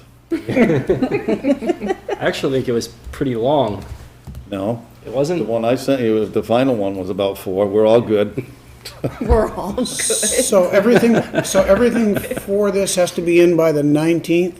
Yes. Mr. Chair, don't forget, we need to consider a person of interest for the Burnham Award. We usually do every year. And usually we try to call the school to see what they're thinking about too, so. Just a reminder. Yeah. Next, Brandon. Yep. The third thing, town meeting reminder. Today, Dave and I talked about how we're gonna handle town meeting. David Baker contacted us as well, and they said they'd follow the town's lead. And Dave and I think that, given the situation, we should do another virtual town meeting. Dave, did you want to call the board on this one? John Campbell did as well, the moderator, and I think that he'll be in agreement. I actually think that a year ago, the town meeting worked out well. We had these tables set up, as you remember, and we had a screen, I think, was there, and we faced them that way to get the long way or whatever. I don't think we had that many people online, quite frankly, on the town portion of it. The interest, I think we're doing a good job here with SAPA TV and these meetings that we're having now with getting information out. I think you're gonna see a little bit later on when we talk about the budgets that for the most part, they're flat. So the controversy that would surround comments that would be about taxes going up, I don't think they're gonna be there because we're trying our best to maintain all the budgets. That would be the general fund, so that would be the police, the administration, as well as solid waste and highway. So my feeling is that we should put our cards down on the table and just go remote right now, or make it just the same as we did a year ago, to allow for Brandon and his staff, the town clerk, for everybody to know here on January 3rd, that on March 3rd, or whenever that day is, actually, it's the Saturday before, so it may be, I think last year it was on February 28th, so that they have opportune time to plan, to know what they have to do with technology, and move forward. And the school as well. So if David Baker says that they're gonna follow our lead, well, I just don't see, and to shortly, briefly answer your question, Mike, I do have people that come to me that are concerned about this and about having groups of people. So it's not that I just hang around people that. Oh, I'm sure there are. Particularly when I go to like one of my grandchildren's events at school, they're very, very, very concerned. More than old people, I think, are. It is what it is. So what does the board, so I want to gather the board's input. If you feel as though, first of all, we would have to, if the alternative was in place, the only place that we've ever had the town meeting before was the school. So we would have to ask the school whether we could have a town meeting in the gymnasium. And I can tell you from my relationship with the school right now that they're not allowing access to people that don't come in the school, not even for sporting events. So I just don't see it happening. Yes. Why don't we just let you and Brandon and whoever at the school, the principal or the superintendents or whatever, figure out what you want to do? I'm just trying to tell you that I already did. I'm comfortable having it down here online. I'm comfortable here too, online. And then let the school do theirs up at the school, virtual, whatever they're doing, because that's what happened a year ago. Yep. I'm okay. Yeah. Was there any other thing that you had on your report? Yep. One more. So I have two more things, one in the report and just an update. I'll do the update first. Masks have been required for the past month, and everybody's following that guidance, right? Thank you. So I don't think there's really any issues. We're just Martin Memorial Hall project. Those bids are due this Thursday, and the public bid opening is on Friday. Dave and I were talking today. The next select board meeting is until January 18th, and we're in a time crunch to get the room done before town meeting, or we won't have a place. So the Martin Memorial Hall Board of Trustees meets on Monday, January 10th, and we wanted to ask the board if it's okay if I award those bids or a bidder in conjunction with the Martin Memorial Hall Board of Trustees. And like Brandon said, he was talking to me about it, and I gave him I asked him to bring that forward tonight in his report, but I also said that I'm more than happy to let him follow the RFP and award the bid so that the contractor could then move forward with that. Is there any objection to the board just letting the bids get opened and award the bid so the work can start? I have no No objections. Joe, you okay? Yeah, that's good with me. Yep, okay, then that's what's gonna happen. Brandon, you've got the go-ahead then to open the bid in coordination with the trustees. Okay. And tell them to start working to get on with that deadline. And then what we'll need is on the 18th, or when the bill comes in, I don't have the authority to spend money out of reserves. And the Martin Memorial Hall Board of Trustees has stated that they want to pay for the project from the Martin Memorial Hall Reserve. So what they would do is make that recommendation, and the board would vote to use it or spend it out of that reserve. Unless we're still gonna move forward with paying for it through rainy day funds. I think that we need to get a handle on what the cost will be before, so do you usually, so let's play all this out. So the bid opening is January 18th? No, the bid opening is this Thursday. Okay, so. This Friday. Okay. Martin Memorial Hall Board of Trustees meet on Monday. Okay. So if we award a bidder, then we're gonna award them before the board votes to spend the money out of the reserve account. Do you front money to the contractor before work starts? It depends on whether the contractor requests it, but if they did, it wouldn't be on until the next warrant anyway. What is the purchasing policy under your personal discretion? Isn't it less than $10,000? Correct. Okay, why don't I just advise you to front that amount of money appropriate, and then you'll come to us on the January 18th meeting for final Okay. approval. To either, and I don't know, we haven't had that discussion yet about what we're transferring money out of a reserve account, or are we gonna pay for it another way? I don't Yeah. really know. So, we're not violating any policy that way. You as the manager have a discretion, I believe it's under $10,000. Yep. Well, we all know it has to be done. And we know it has to be done, so we're not holding up. That's why I asked you whether you fronted money to the contractor prior to January 18th, or not. Yeah. Okay. The other contractors I did for this project. Okay. Just one of them. Is there any other thing under your report? That's it.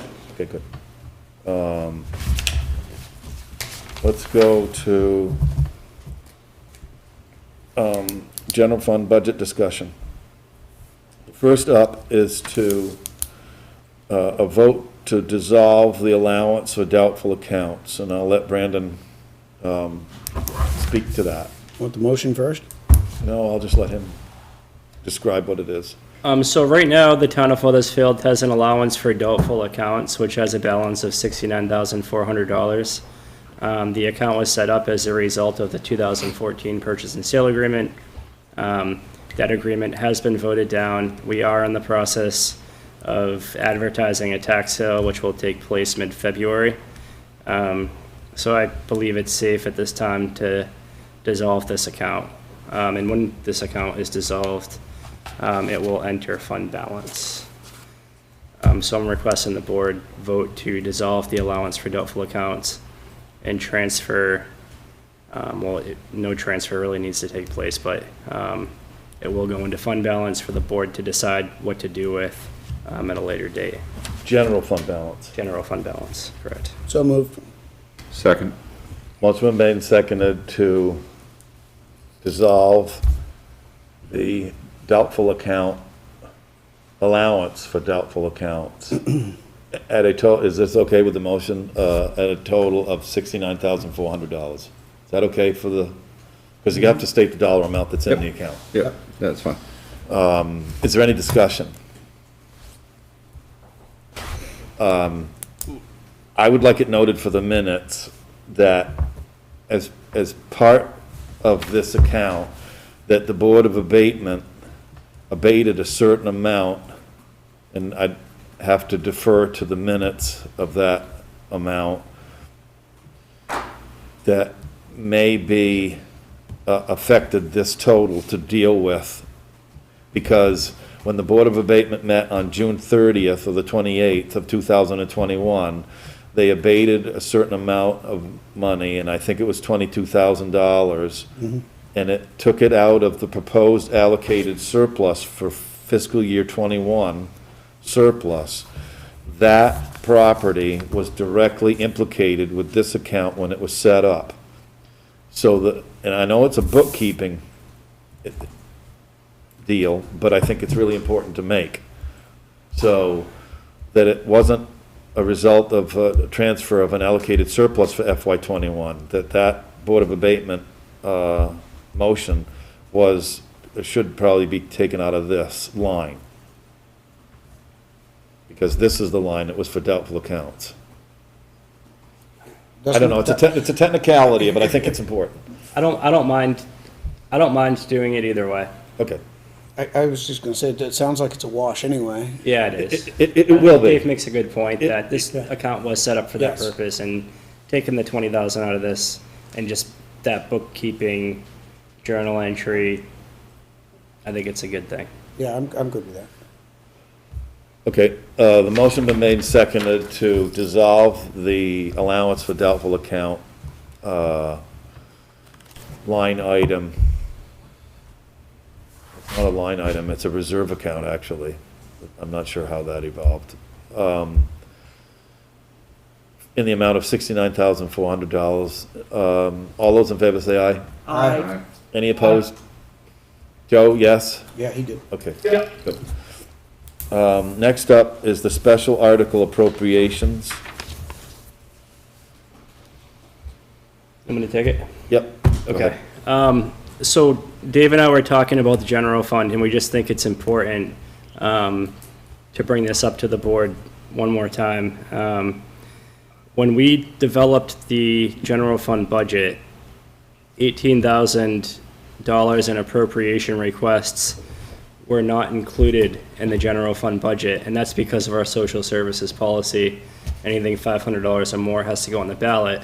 We can't be certain that those appropriation requests will be voted in the affirmative, so they are not in the general fund budget. If the town does vote to award all of them, the general fund budget will increase by $18,033. So that means the amount to be raised by taxes will go from $1,049,000 to $1,067,000. So let me ask you a question then. Is this decision made tonight, $4,548, also included in that or not? No. No, So that needs to be added to the $18,000 add? it's already included in the general fund. When I proposed the general fund budget to the board the last meeting, I included all requests under $500. Okay, good. Now I'll go in, I'll back out the $2, plus I'll back out Big Heavy World. So the general fund budget will decrease by $252 Okay. from what you have tonight. Okay, good. Yes. Brandon, just a quick FYI that goes with this. When we move forward with presentation, Yep. use the larger number, the 1,067,50, or whatever it comes out to be, when you do all your calculations. And when we do the presentation, we just tell, that's assuming all appropriations pass. That way, we're not thinking of a budget going up. We know what it's gonna be, and if something doesn't pass, it goes down.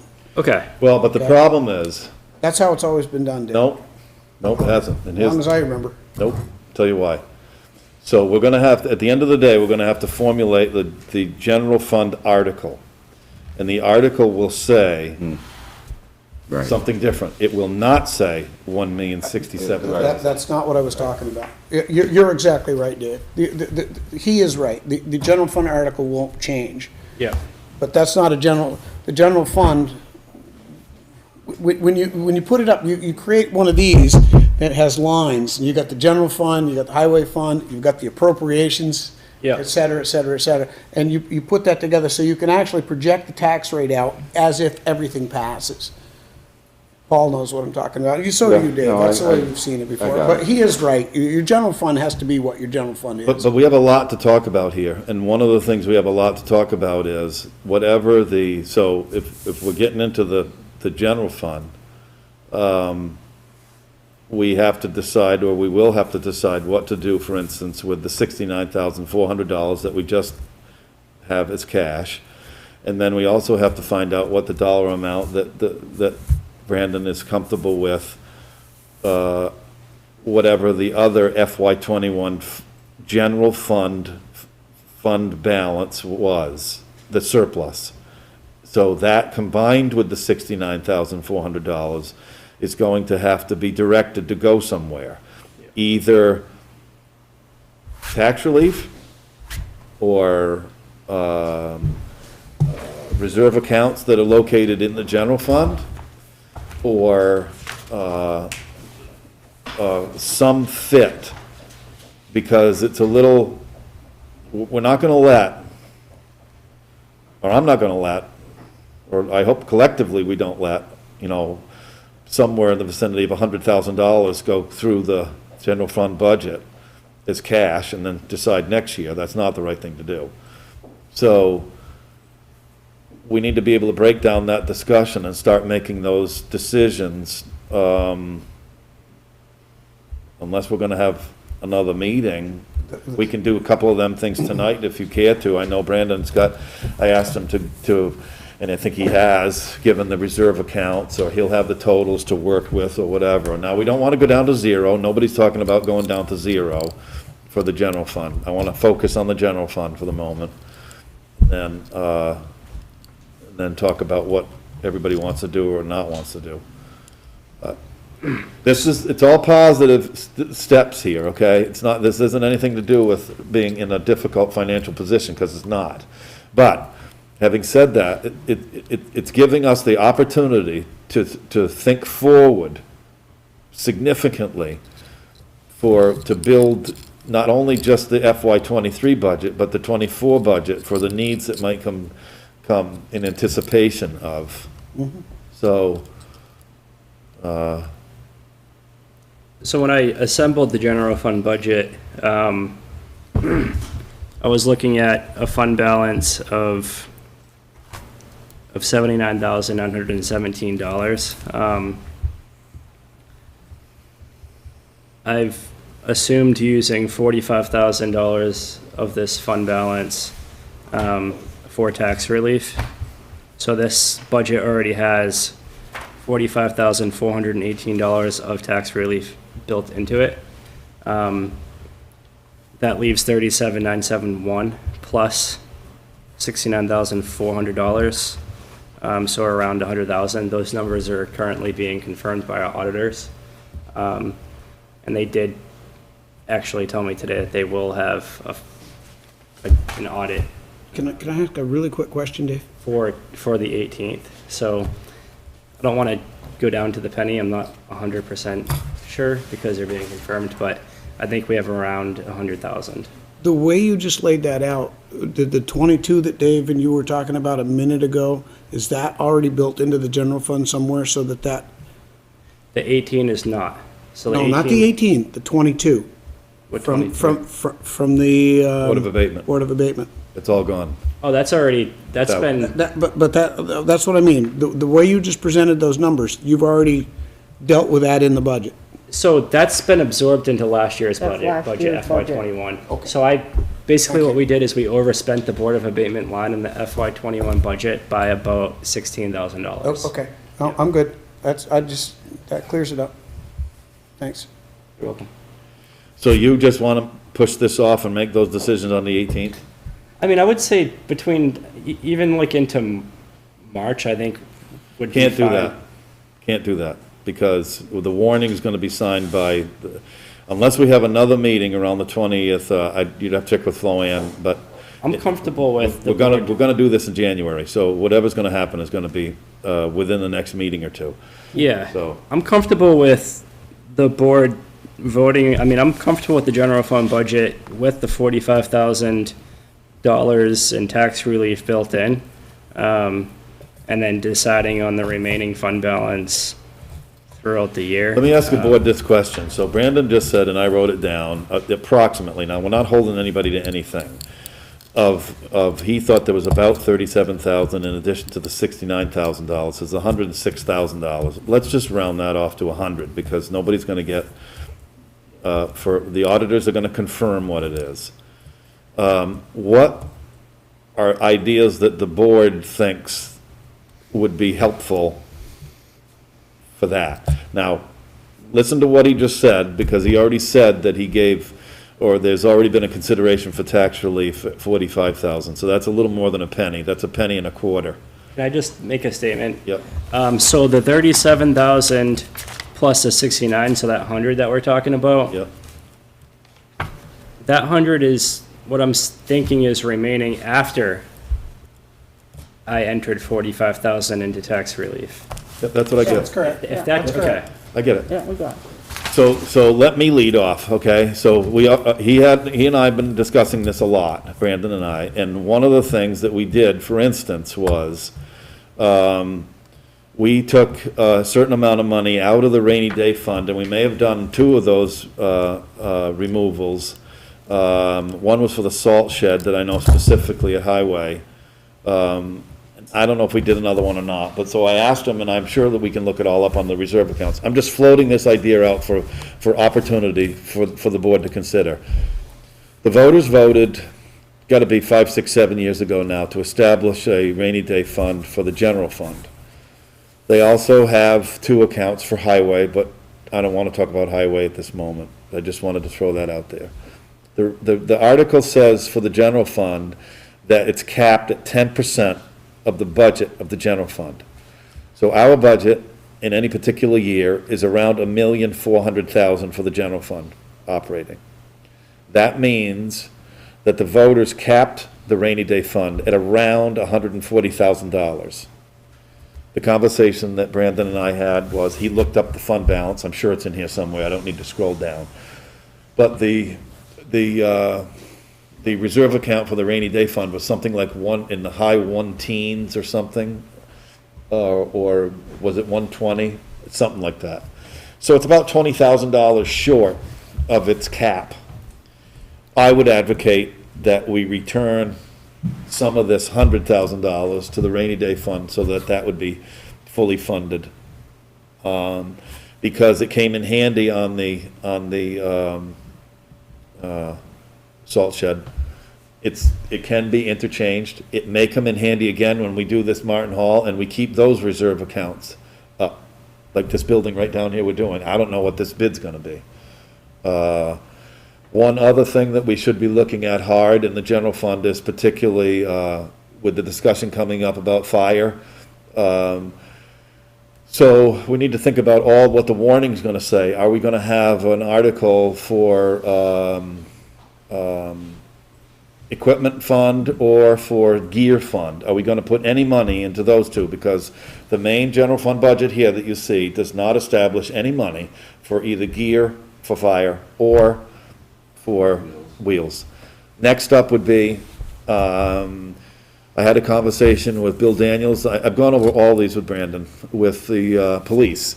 So how much is in the reserve account for police? I think it was about $25,000 left in the car fund for police. So when you draw all these pictures and you just listen to Brandon, who's doing a really good job at all these numbers, and when you heard me say that I would like to, I know that we have to build this budget, but by doing what I think where we should be headed is we're actually gonna build these budgets so we'd have enough cash in an account to buy a new cruiser.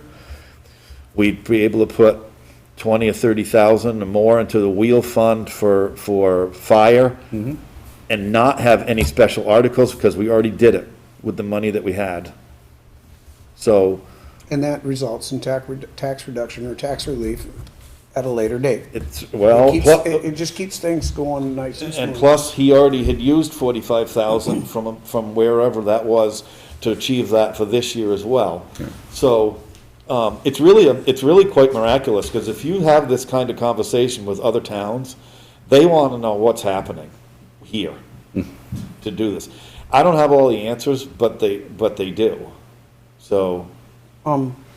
Could we have, like a list of just those accounts that Dave was just talking about and what their balances are, so we could take a look at that and figure out how we want to? Why don't we do that for the next meeting, okay? So that it's in print and that we all get to see it before, and so you have that. And then Brandon can make a suggestion about how that's divided up.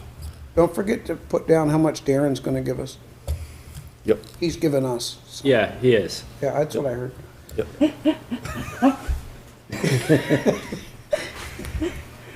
We do have I want to remind the board, I mean, none of this is going to be done in confidence. We do have a contract to take up, and part of this may also, I'm not going to go any further in comment than that, but we have a contract to consider, and part of this may also be in our thoughts.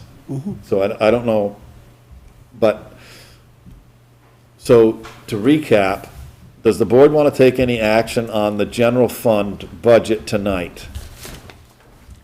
I think we gotta wait for those. Well, no, we have the dollar amount. I mean, if you had the,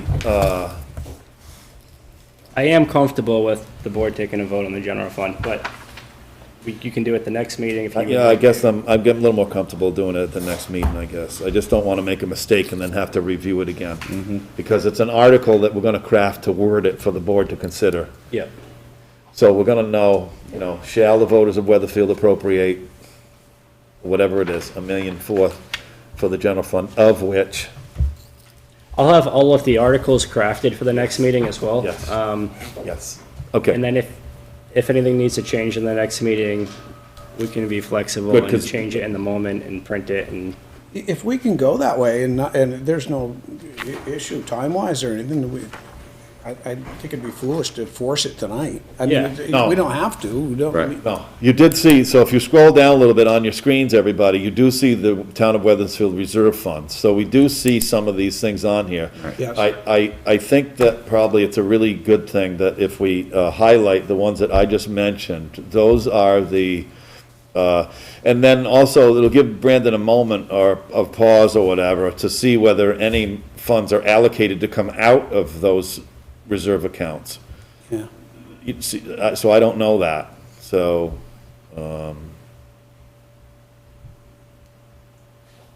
see, police cruiser, there's still $34,500 in there, but I think I had or I remember that somebody had said, either Bill or maybe you or Steve, Brandon, had said that there's an outstanding payment still to be made out of that to finish off the cruiser. 17,000 or something, isn't it? Yeah, and Steve, I don't know. Steve's in the process of updating these. We had a COVID exposure last week. So him and I will be getting together tomorrow to, I don't know how long it'll take him to update this.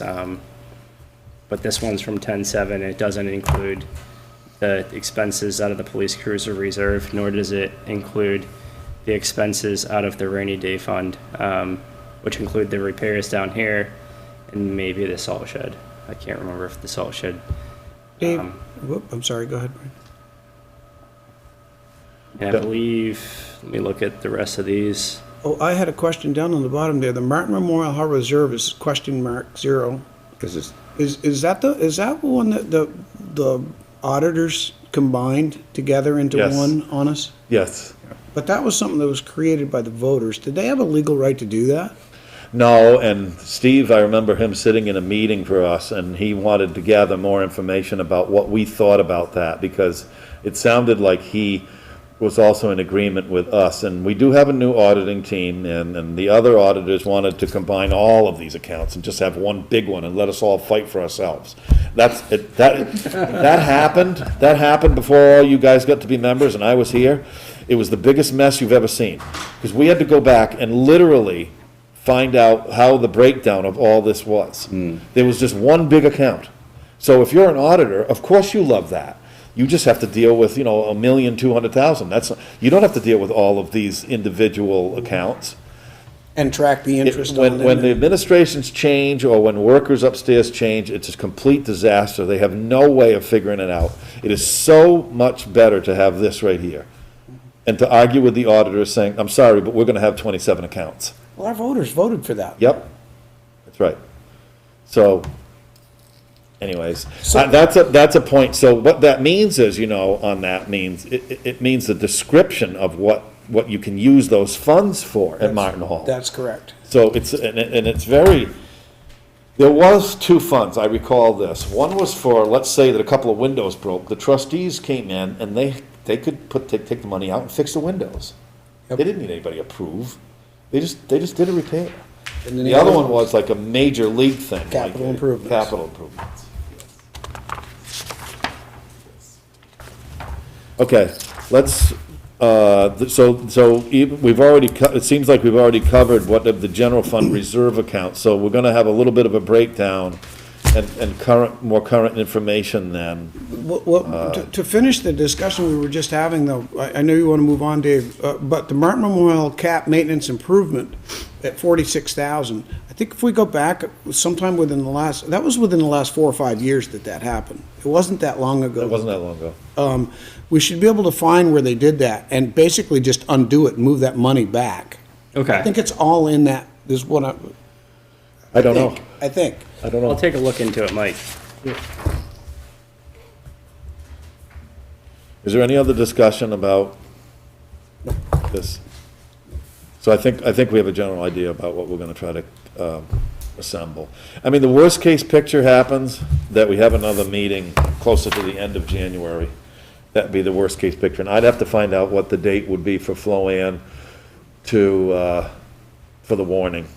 And that all goes back to the, when the town meeting is. Because we changed the town meeting to the Saturday before. I think it's the 26th of February. I think. Okay. Does, Darren's here, and I think Josh is online. Is there any objection to move the fire truck proposal above the highway? No objection. Okay, let's go to the discussion about the fire truck. Josh, are you online?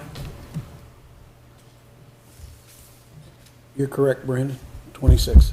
He fell asleep. Anybody? Is it 26th? Anybody online? Do you want to take, lead the discussion, Brandon, or Darren?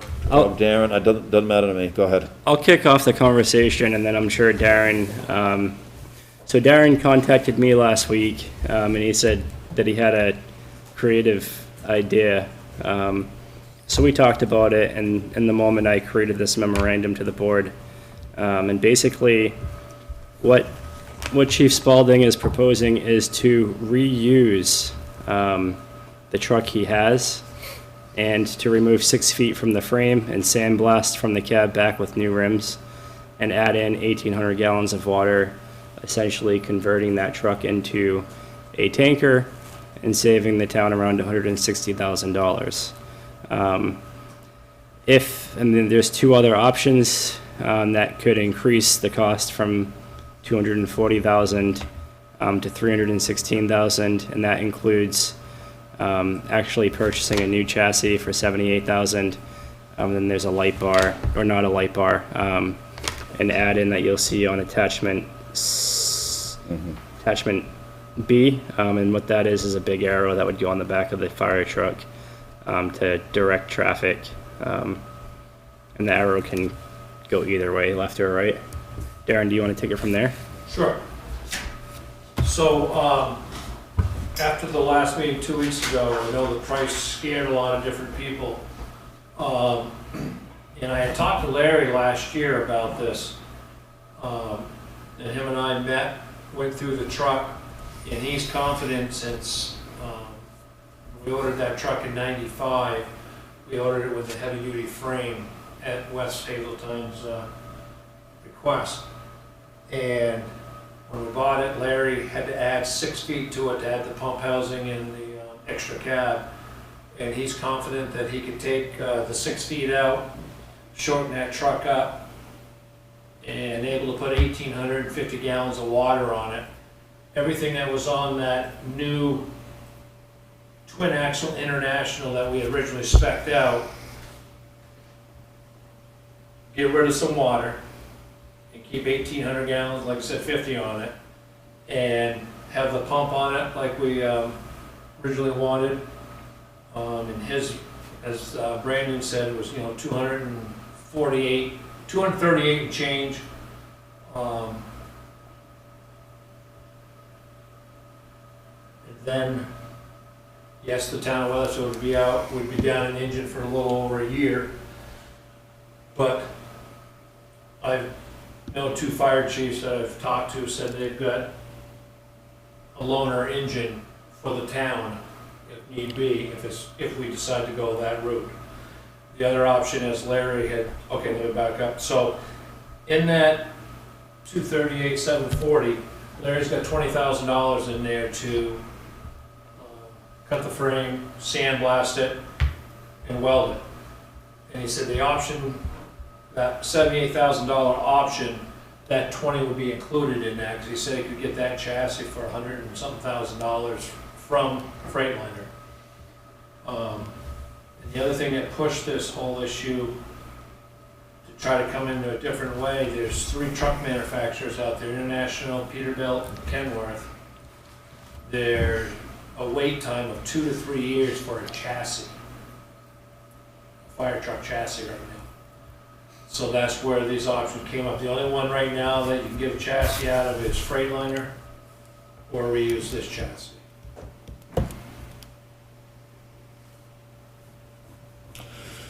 So help me out here on the screen. So on the let me see, there's a letter that just says, you know, just cut and add a tank of some kind, and that's okay.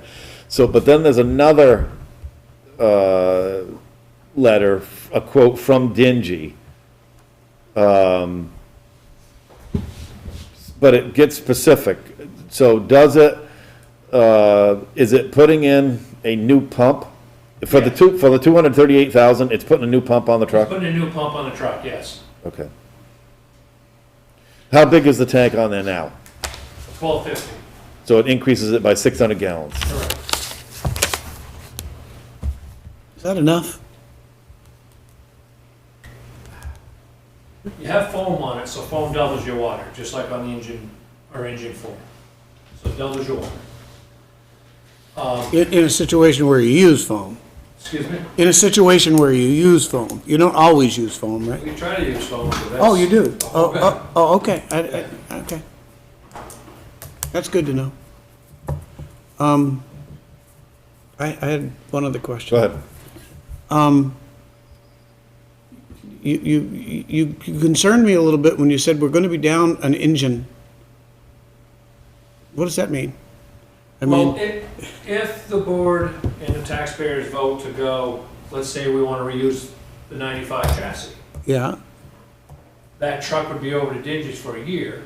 yeah. For Oh, them to cut the frame out, start working on it, build the body, build the tank, okay. and then do all the stuff that they have, their magic stuff to make this a fire truck. Okay, I thank you, because that, you know, just for whatever reason, my mind went to, okay, well, now we're gonna buy another Oh, no, engine. no. Yeah, And when in a they- few years. and That's When right. they did engine, Yeah. when they built engine 4, Yeah. to replace that other truck, Larry sold the town for $1 a truck, so the town wouldn't be down a truck. We'd always have 2 trucks on this side of town, you know, in case we went mutually somewhere. Okay. What is the, what's the service record of the truck you're talking about cutting up? So what would be that, you know, what is the condition of that? And then, second, how long would somebody think that this, is good for? Larry suggested that we should keep, if we went this route, you probably should plan on replacing the chassis in 10 to 12 years.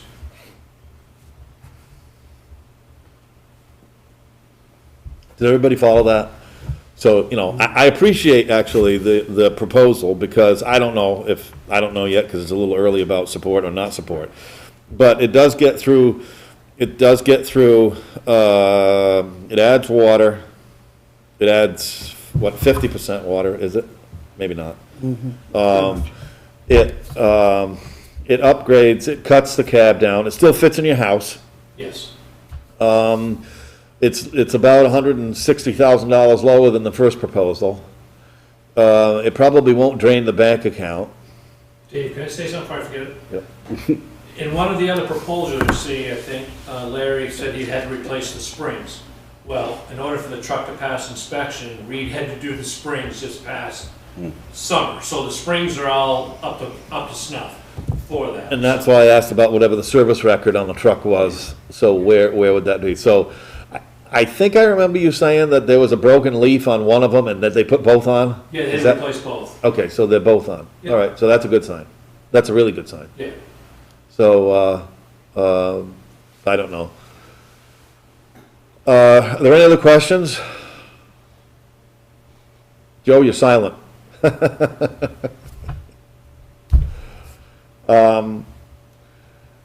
I just don't know. I mean, I listen to calls from time to time, and I know that different, you know, to say that both of them are really fire departments, it really doesn't quite paint the picture, because they're going to other things much more than fires.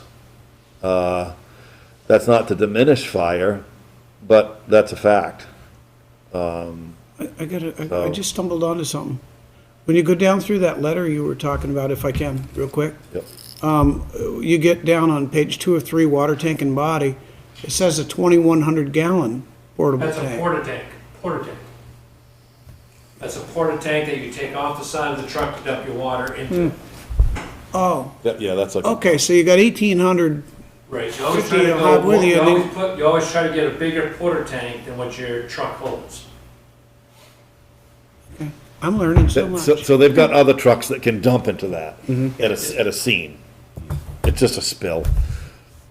Not a spill, but it's where they catch to take water out of as well. Okay. Good question. Is any of that stuff that's on there now, or is that just, would that be viewed as equipment that could be whatever, just like an add-on? You don't have that stuff now. No, the only thing we got is a 1,000-gallon porta tank, and that doesn't even hold all the water that we dump into it from the truck. I think I remember that coming up once before, somewhere along the line. You know, there's 2 new lengths of a 6-inch suction. You know, you gotta meet that with an FPA.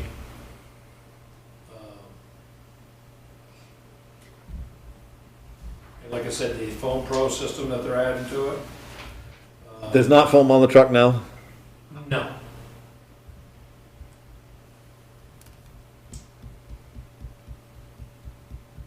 And as you can see there, remove the Q2 mechanical siren.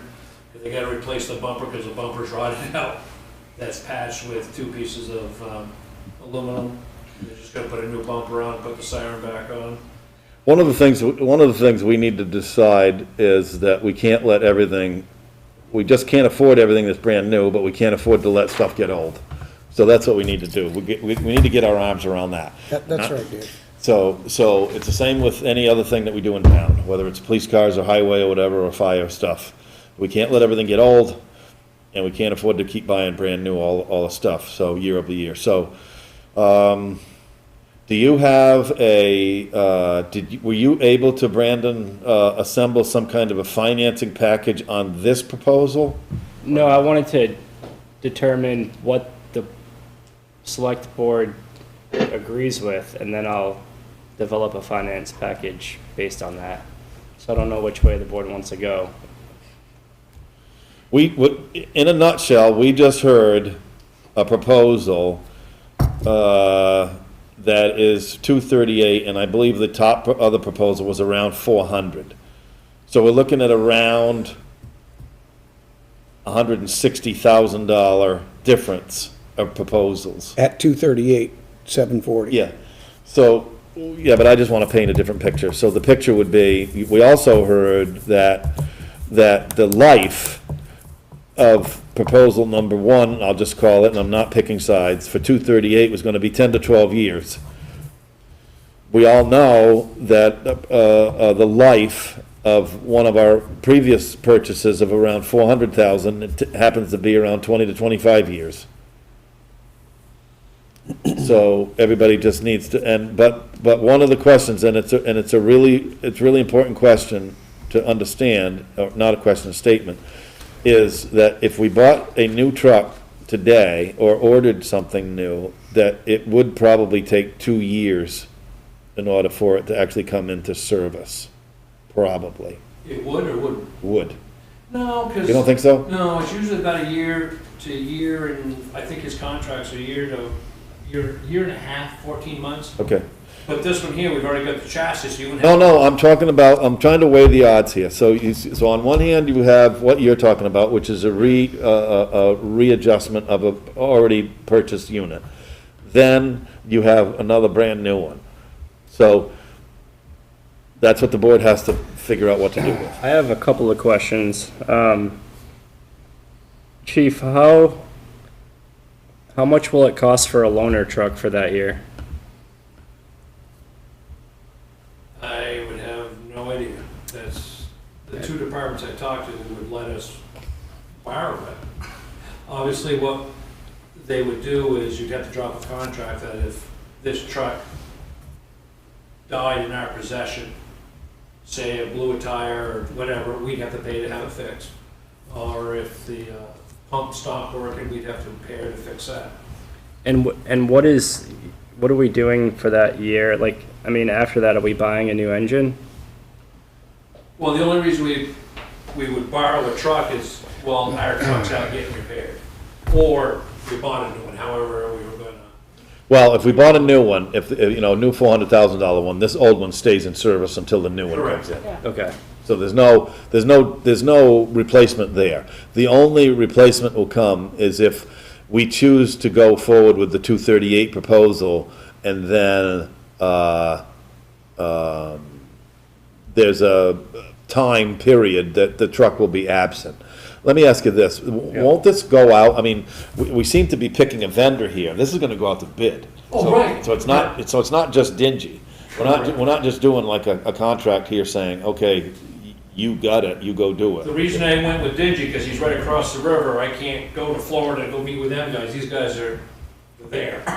So what would we be looking, I mean, the chassis, chief, 238, reusing this chassis, or a 78 with a new chassis, that, I mean, we're gonna have to replace it in 10 years anyway. So wouldn't you think it would be better to get the new chassis now? For 316? Yeah, and The and 316 then one? authorize up to 316. Yeah, but for the extra 100 and some odd thousand, you might just well buy a brand new one, you get 25 years out of it. Yeah, it starts to You gotta- get, You gotta weigh apples and oranges, you know, you gotta think both Just giving sides. options. But what would the term be if you put the new chassis in?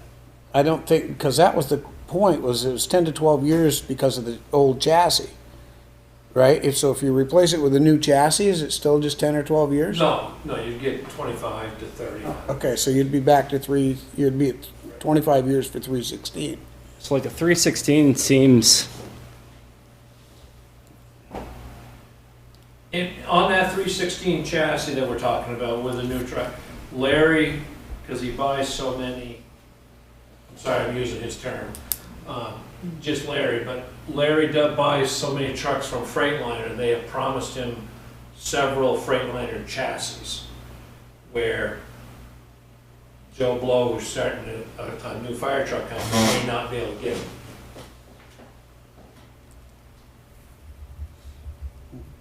Chair. Yeah, go ahead. It's Josh Salkin. Yeah, go ahead. Just have a couple comments. Obviously, we had the study done by John Woods, I think 4 or 5 years ago. In that study, he did point out what he would recommend that the town needs to go for, which is tankers. We have 4 engines currently, and I think my opinion would be for a Scotney's next truck that they're replacing along with our next truck should definitely be more of a straight line tanker with a minimum of 2,500 gallons of water on them. These two options of the new truck versus refabricating their engine one. Yes, there is a $120,000 different savings, but with that truck being redone and obviously looking at it in 10 to 12 years, you have to remember at that point we will have our engine 2 up for replacement, because that truck will be at 25 years. So there's a potential, looking at the long term or long scale of replacements, of potentially of having 2 trucks in 10 to 15 years for replacement.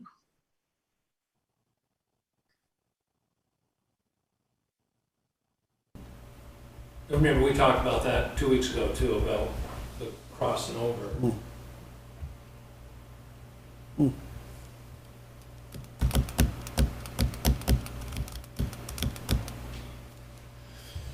Any other questions? You had your hand up, I know, Paul, but I- maybe they got answered, I don't know. Well, they know they were kind of the same thing. I'd like to just see if we can get something new, but I appreciate Darren trying to come forward and look at different options, because that's what we need to do, and that's kind of the Vermont way of looking at things too, but, I think after what we just discussed here, I wish we had some more money in the wheels account, like you'd said, like we put some more in from before, but, I just also want to note too, you've got 2 fire chiefs here, both from the town here, pushing the same the same story, so that's a good thing. So we just need to, we need to recognize that. Thank you, Josh. What does the board want to do with, do you want to, I mean, if we keep kicking this down to, another 10 days, we're going to have to make a decision here to get on the warning, so. Yeah, can we have Brandon draft something to see what it would look like for the warning? Well, it will come down to, whatever the financing is, so it'll be something like this.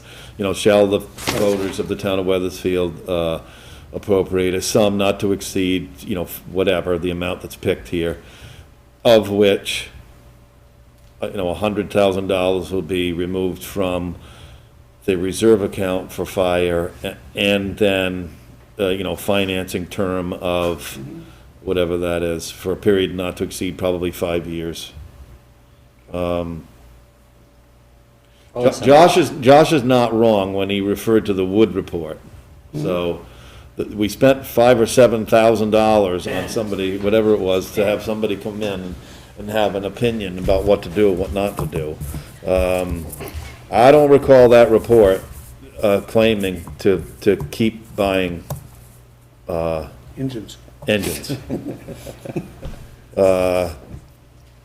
A tanker is not an engine, it's water.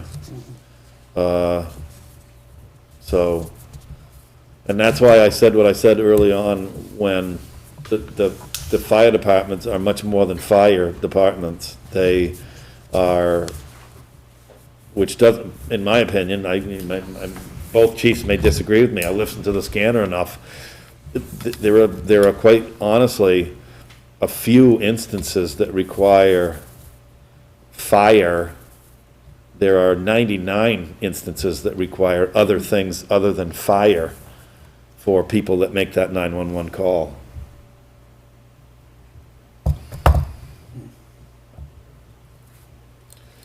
And what equipment is rolling to those types of? Well, they don't have a particular choice. I mean, the most frequent call is car accident, so that would require, jaws of life or some assistance. I gotta tell you, a lot of times it's got traffic control all over it, where you're waiting for either police or the wreckers or something to come and to navigate other people that happen to come upon the road or the scene or something to do with that.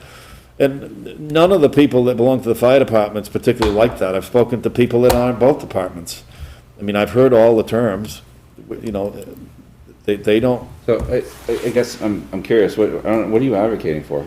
I'm not sure, because I'm just saying that what we need to do is we need to remember that what the calls are, refer to what the Wood reports had, and maybe we need a copy of that, like a summary for us to look at, to say what he was talking about when he drafted that. Because we're right in the middle of replacing a truck right now. Right, but I think we're asking for water, tanker water, right? It's just what's on the Well, report. but on the request, I don't know the costs associated with everything else that's on here from the tanker, but we're adding on foam, and we're adding on, one of the reasons I asked about Well, the foam doubles the amount of water that you could carry. I mean, it's what Darren says, I'm sure Josh is agreeing on but that. the drop tank and whatnot, that, to me, in my mind, that's gear, okay? Oh, yeah, okay. So where I was gotcha. going with that No, I gotcha. is it really truck? No, it's not truck, it's gear that you add to the truck. So, is it part of the truck cost? Maybe I'm putting splinters in here, but we have an account that buys gear. Yeah, no, so then take that out and use gear. I don't know, I'm just saying. Well, if you take it out and then the tanker gets there first to dump water, and you don't have a tank, No, what he's saying is buy it from a different account. You're still gonna have it on the truck. It's So is that part of the money- $300,000 Just thing? moving money No, around. this is all gear that's being. He's just moving money around. Why don't Darren and I get together and develop a finance options for the board to consider on January 18th? And I just, if I may, Mr. Chair, just one more thing about, you say you listen to calls and you do this, and I don't want to downplay any of that, but, it's like anything. It's like, you might have no traffic calls and the jaws of life save somebody's life once. That's all that mattered. The water could save somebody's house once, whether or not we call it 55 times that year or once. It saves something. And the only, you go to experience of listening to calls. I'm gonna go to the experience of standing out in my front yard, watching the Yankee Village Motel burn down, and see all the different, how many different towns are here with water for us? I think it was 15 to 18, something. I mean, just one after the other coming through with water, because we didn't have water.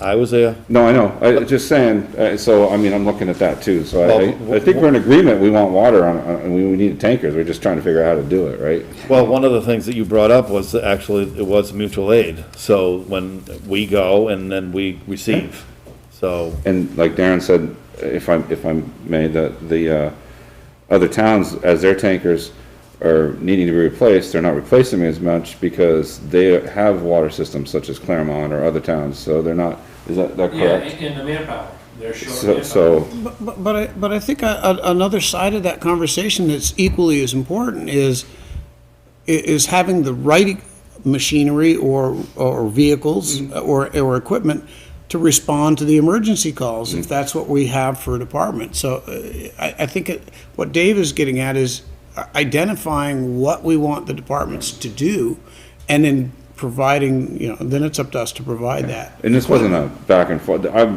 think we're all in agreement, that's the sad part, we're all saying the same things, just a little different here, I think, so.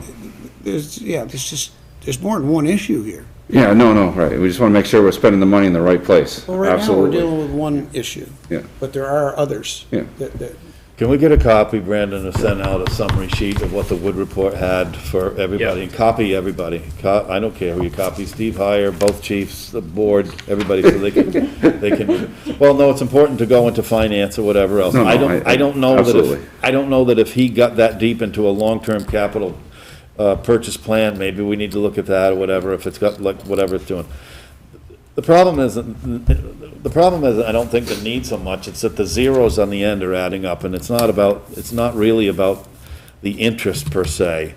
It's about the $400,000. No, right, and I wish we had more money, like you said, I mean, in there, in the wheels account, so. On the old truck, converting it, we'd be looking at $20,000 a year for the 12 years, and then we're spending more money again. It's gone. Yeah, but on a new one, it's $40,000 a year, because we generally finance it for 5 years. And then what Josh was talking about, and I don't have a way of looking at it here, because we don't, of a doubling up of a year or two. So the danger would be $80,000 truck payments for a couple of years. Yes. That's a real danger. Yeah. And it's not alone, because it's gonna start spilling over into another dump truck with highway, whatever. So all the pieces of the puzzle get together. It's important to keep an eye on Right. that capital, capital plan. Yeah. Right. Okay. Right. Yep. Okay, let's move on. Thank you, Darren, though, Yep. Thank you. for your effort on this and stuff. Let's go to, Yes, sir. you didn't have anything on the screen here for highway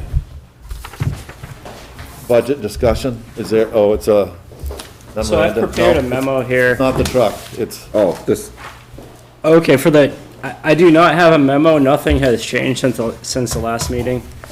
So I didn't want to recreate the wheel.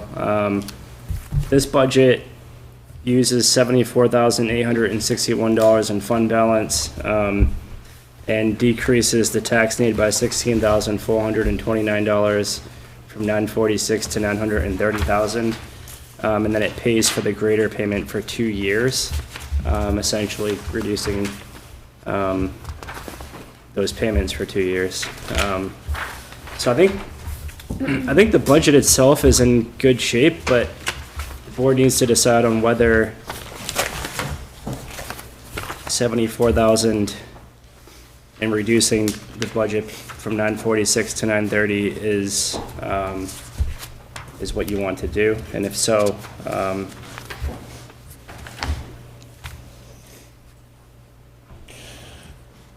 then we can move forward with approval. how much? much did you want to say that again? How much? So this is on the big sheets that you gave us for tonight, right? These, Yes. the big packet. Page Okay, so it's like halfway through here. So the fund balance use would be on page 1 of the highway budget. Sorry. And that would be under revenues. And you'll see a line. Turn it Right down. here, Paul. No, I got Getting you. cold in here. 76,726. Okay, I'm in, thank you. And then you'll see up here 930 Yep. reduced by 16. Yeah. Need a blanket. So, what is the, so when you get down, you don't have a particular number on the fund balance and reserve. It's the next line underneath 1261018000. So it's in the blue column, FY '23. You're saying that there's still $76,726 to be determined what to do with? No, what I'm saying is that I've used $76,000 for tax relief in this budget. Okay. But we can, and what that did is it reduced the highway budget from 946,770 to 930,341. So it reduced it by 16,429. That could go the other way and we could keep it the same at 946,770. And then the use of the fund balance would change to 58,252 from 76,726. Is there any money left over from the FY '21 budget to be determined from the highway with? And of course, the auditors are in, they're currently confirming or not confirming my numbers. But if what we're thinking is correct, so that would be 87,887 plus 27,236. If we use $76,726, we will have $31,297 to determine what to do with. Or if we keep the taxes the same at 946,770, then you can add 16,429 to that, and we'll have around 50,000 to determine what to do with. How did you get, or what increased, in a nutshell, not, I don't want to go back through line items or whatever. Yep. How did you get to use, in a big scale of things, $76,000 of the surplus without putting any money in reserve accounts for highway, but yet the tax need is only down $16,000? So $60,000 was absorbed in the budget year over year of the prior year's surplus. What cost $60,000 more in highway? 2 lines, you said, of the grader payment, right? Yep, personnel increased by 44,000. Personnel? That includes 34,000 in insurance benefits alone. Hold it, let me get to that. Where are you looking at your? So if you go to personnel expenses, and it's on the first page of the highway department budget, and if you focus in on the blue, the I guess turquoise blue. Yeah, okay, no, just go on your line item then. Name the number of the line. 12/7/101/1410. And I'm sorry, next time I'll put numbers on these line items. No, I got it. But, okay. So you see insurance benefits went from 116 to 150. Okay, was that a change internally? Yes. Somebody had a family or something? Yeah, there That were wasn't that changes big of a- internally, HSAs increased. And then like I was saying before, when we did the COLA impact study, when you increase wages, it also hits FICA, it hits overtime, it hits insurance, it hits workers' comp. So the result of that was 44,000. Going down to utilities, we had to increase those by 3850. There were decreases to offset this as well, 4690 in highway garage and truck expenses, 4699 in road materials and repairs. Our debt service increased by 13,674. So where am I gonna find, you're talking too fast. Where am I gonna find the 2 grader payments? So if you go to page 3 of 4 under debt service, you'll see that we're gonna make a double payment, in FY '23, which is $32,858, up 16,429. And that's why if we don't have to do that. We could keep that at 16,429, but. No, because quite personal, you know, I'm surprised that line 1410 is up that high, 34,000. I listened to what you just said, I'm still surprised. I'm not surprised at the double payment for the grader, because that's pretty much, it is what it is. It's just 2 times the lease amount. Yeah. I'm talking about the annual operation, not a double payment, which is easily explained. So if you look under regular wages, that's up 3%, that's 8,000 of that. Yep. Superintendent, that's 2,000, so right there's 10 grand, and then you add benefits, that's 34,000, there's your 44. Yep. And 44 and 16 is 60. So there's your 60. Okay, all right. So those are some of the highlights that you have to give when you're given, I guess, when you're given the town report. The bad news is, for me, just listening to all that, was what happens like in the '24 budget, you know what I mean? Yeah, those costs don't go away. Well, yeah, I know. So I'm projecting another another surplus in highway this year, and I think with that surplus, we really need to think about using that over a couple of years to keep the tax rate from spiking. So next year, I really think we need to take that fund balance and then let that trickle through a couple of years so that we can continue stabilizing the budget. Is there any board comment? So we just heard that there's approximately $30,000 that has to be looked at. What does the board think about that? There are actually three options. You could use it for further tax relief, or we could deposit it into the maintenance reserve account, or the machinery, the wheel, I'll call it the wheel account, the reserve account for highway. I've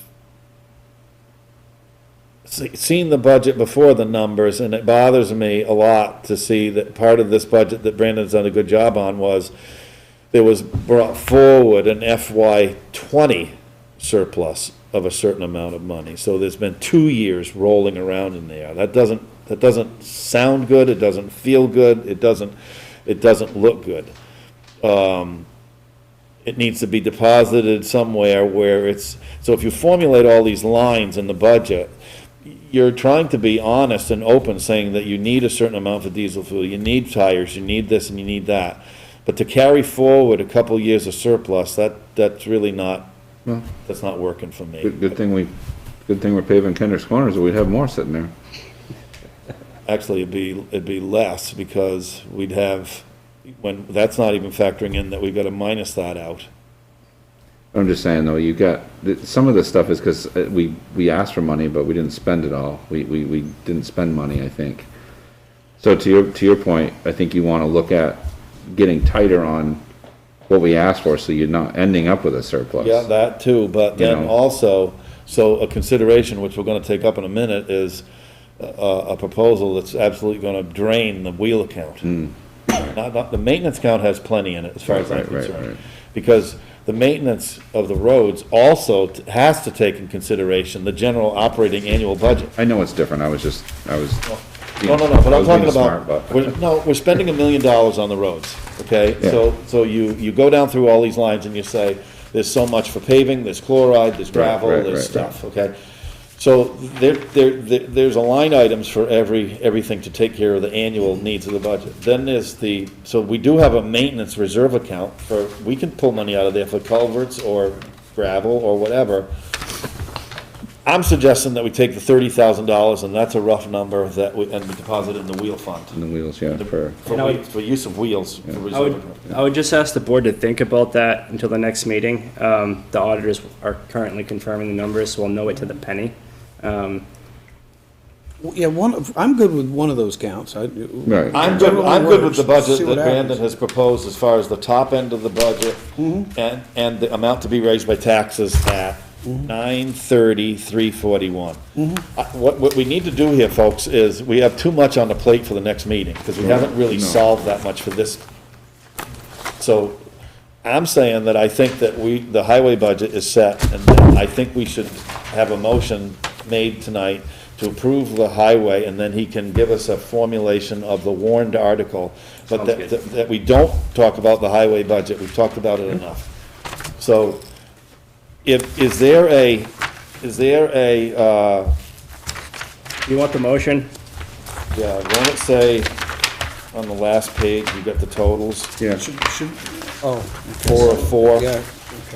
Expenditure. I'm used to seeing it on the front page. So this is the motion that I'm looking for. Sorry. The motion that I'm looking for is this. Shall, the board, once a member can do this, to make the motion to approve the FY 22-23 Weathersfield Highway budget of $1,180,467, of which $930,341 will be raised by taxes.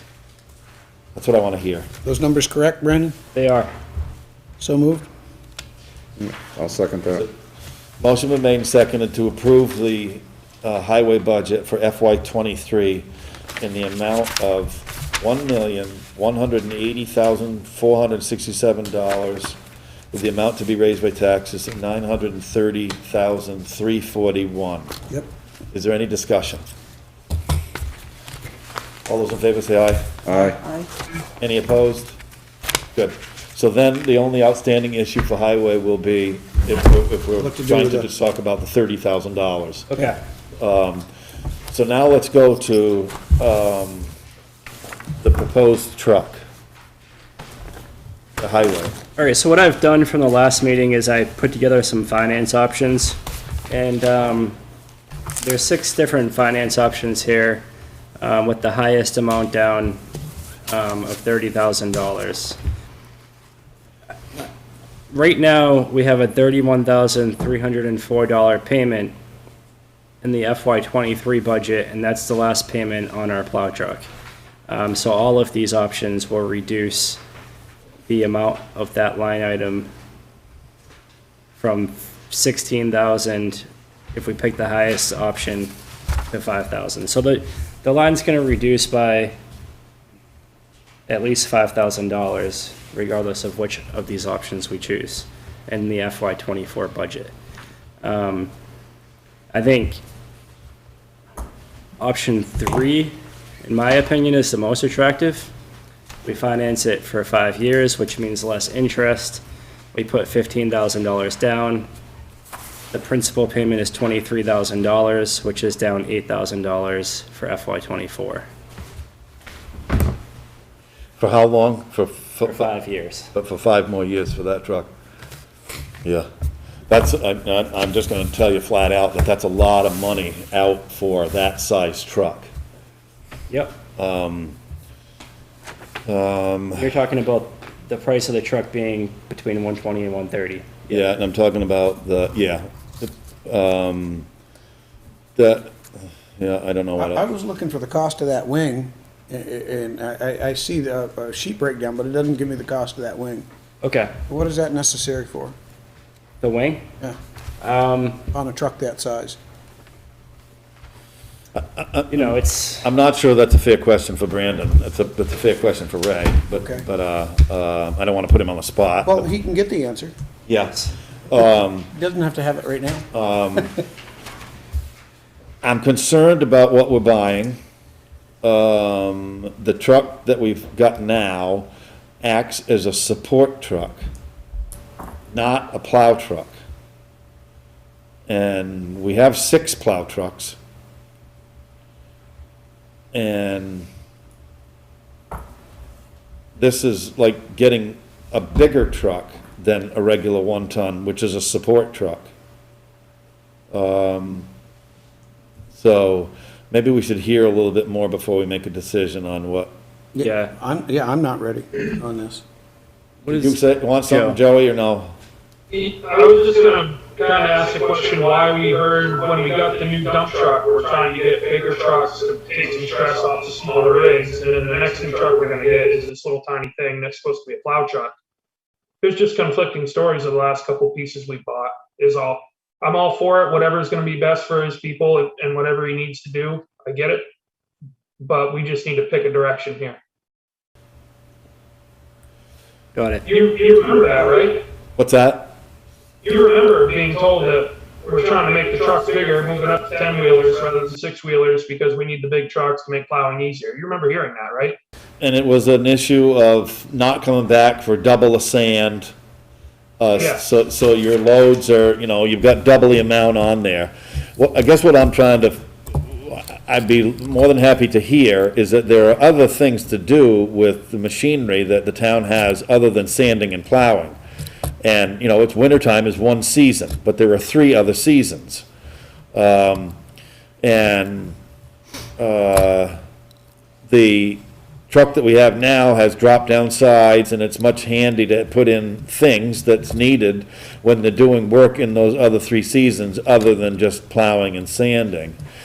We do have I believe we have 3 10-wheelers now with plows on them, and then we have 3 other 6-wheelers that are heavy trucks that will plow. I think Mike's question is a valid one. A wing on a lower GVW truck,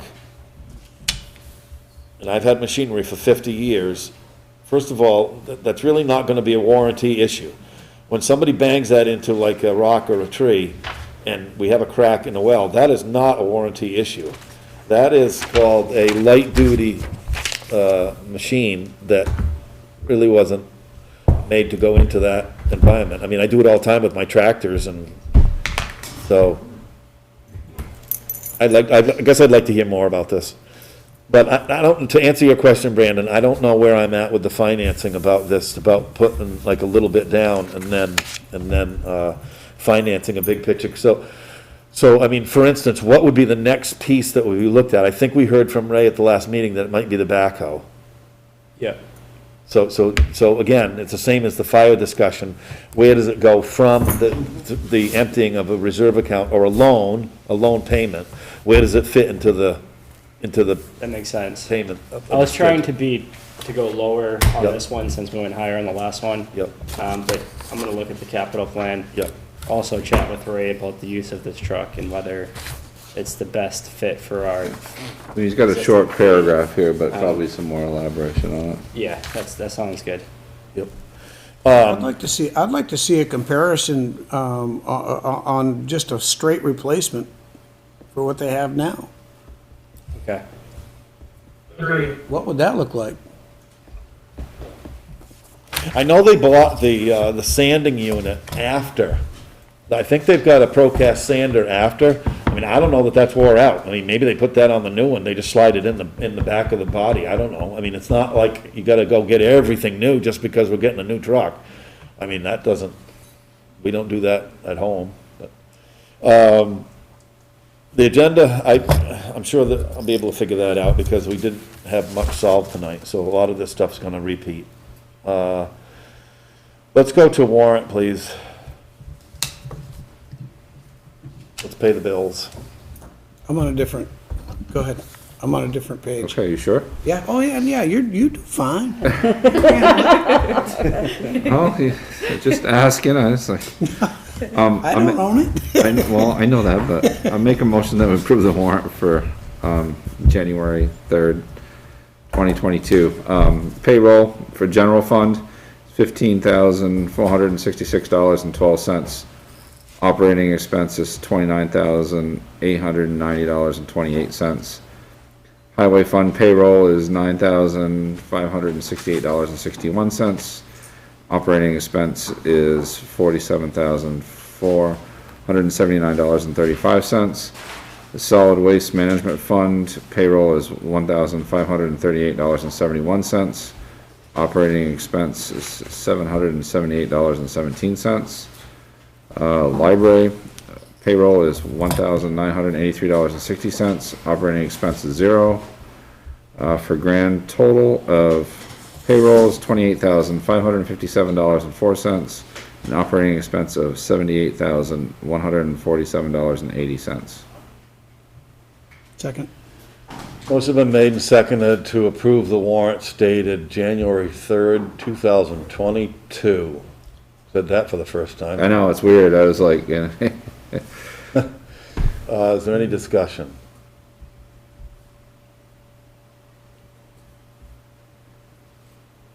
Nothing? Everybody good with the warrants? Mm-hmm. All those in favor say aye. Aye. Any opposed? Okay, good. We've got to sign also, remind the board that we had something else to sign the last time, and we didn't sign it, or Yeah. I don't know if there's something here that we got to sign. I think we all read it, and there were little boxes up in the corner that we Yep. needed to sign that we missed. Do you want a motion for exec session then? Yeah, motion for executive I'll session. make a motion that we go into executive session, for, under 313 for contracts. Are you gonna call off of Brandon's Second. phone? No, leave it on. What? I've contacted SAPA, and SAPA's gonna stop recording so that Joe can stay on the projector. So just do nothing. Okay, and who do you want Brandon involved? Do you want, yes. Brandon can stay. So we'll call Brandon in to stay. Everybody Yeah, else. I don't see this taking a long time. Can somebody tell me what time it is? 9:10. Man, she's fast. All those in favor of, going into executive session, please say aye. Aye. Okay, good, thank you. So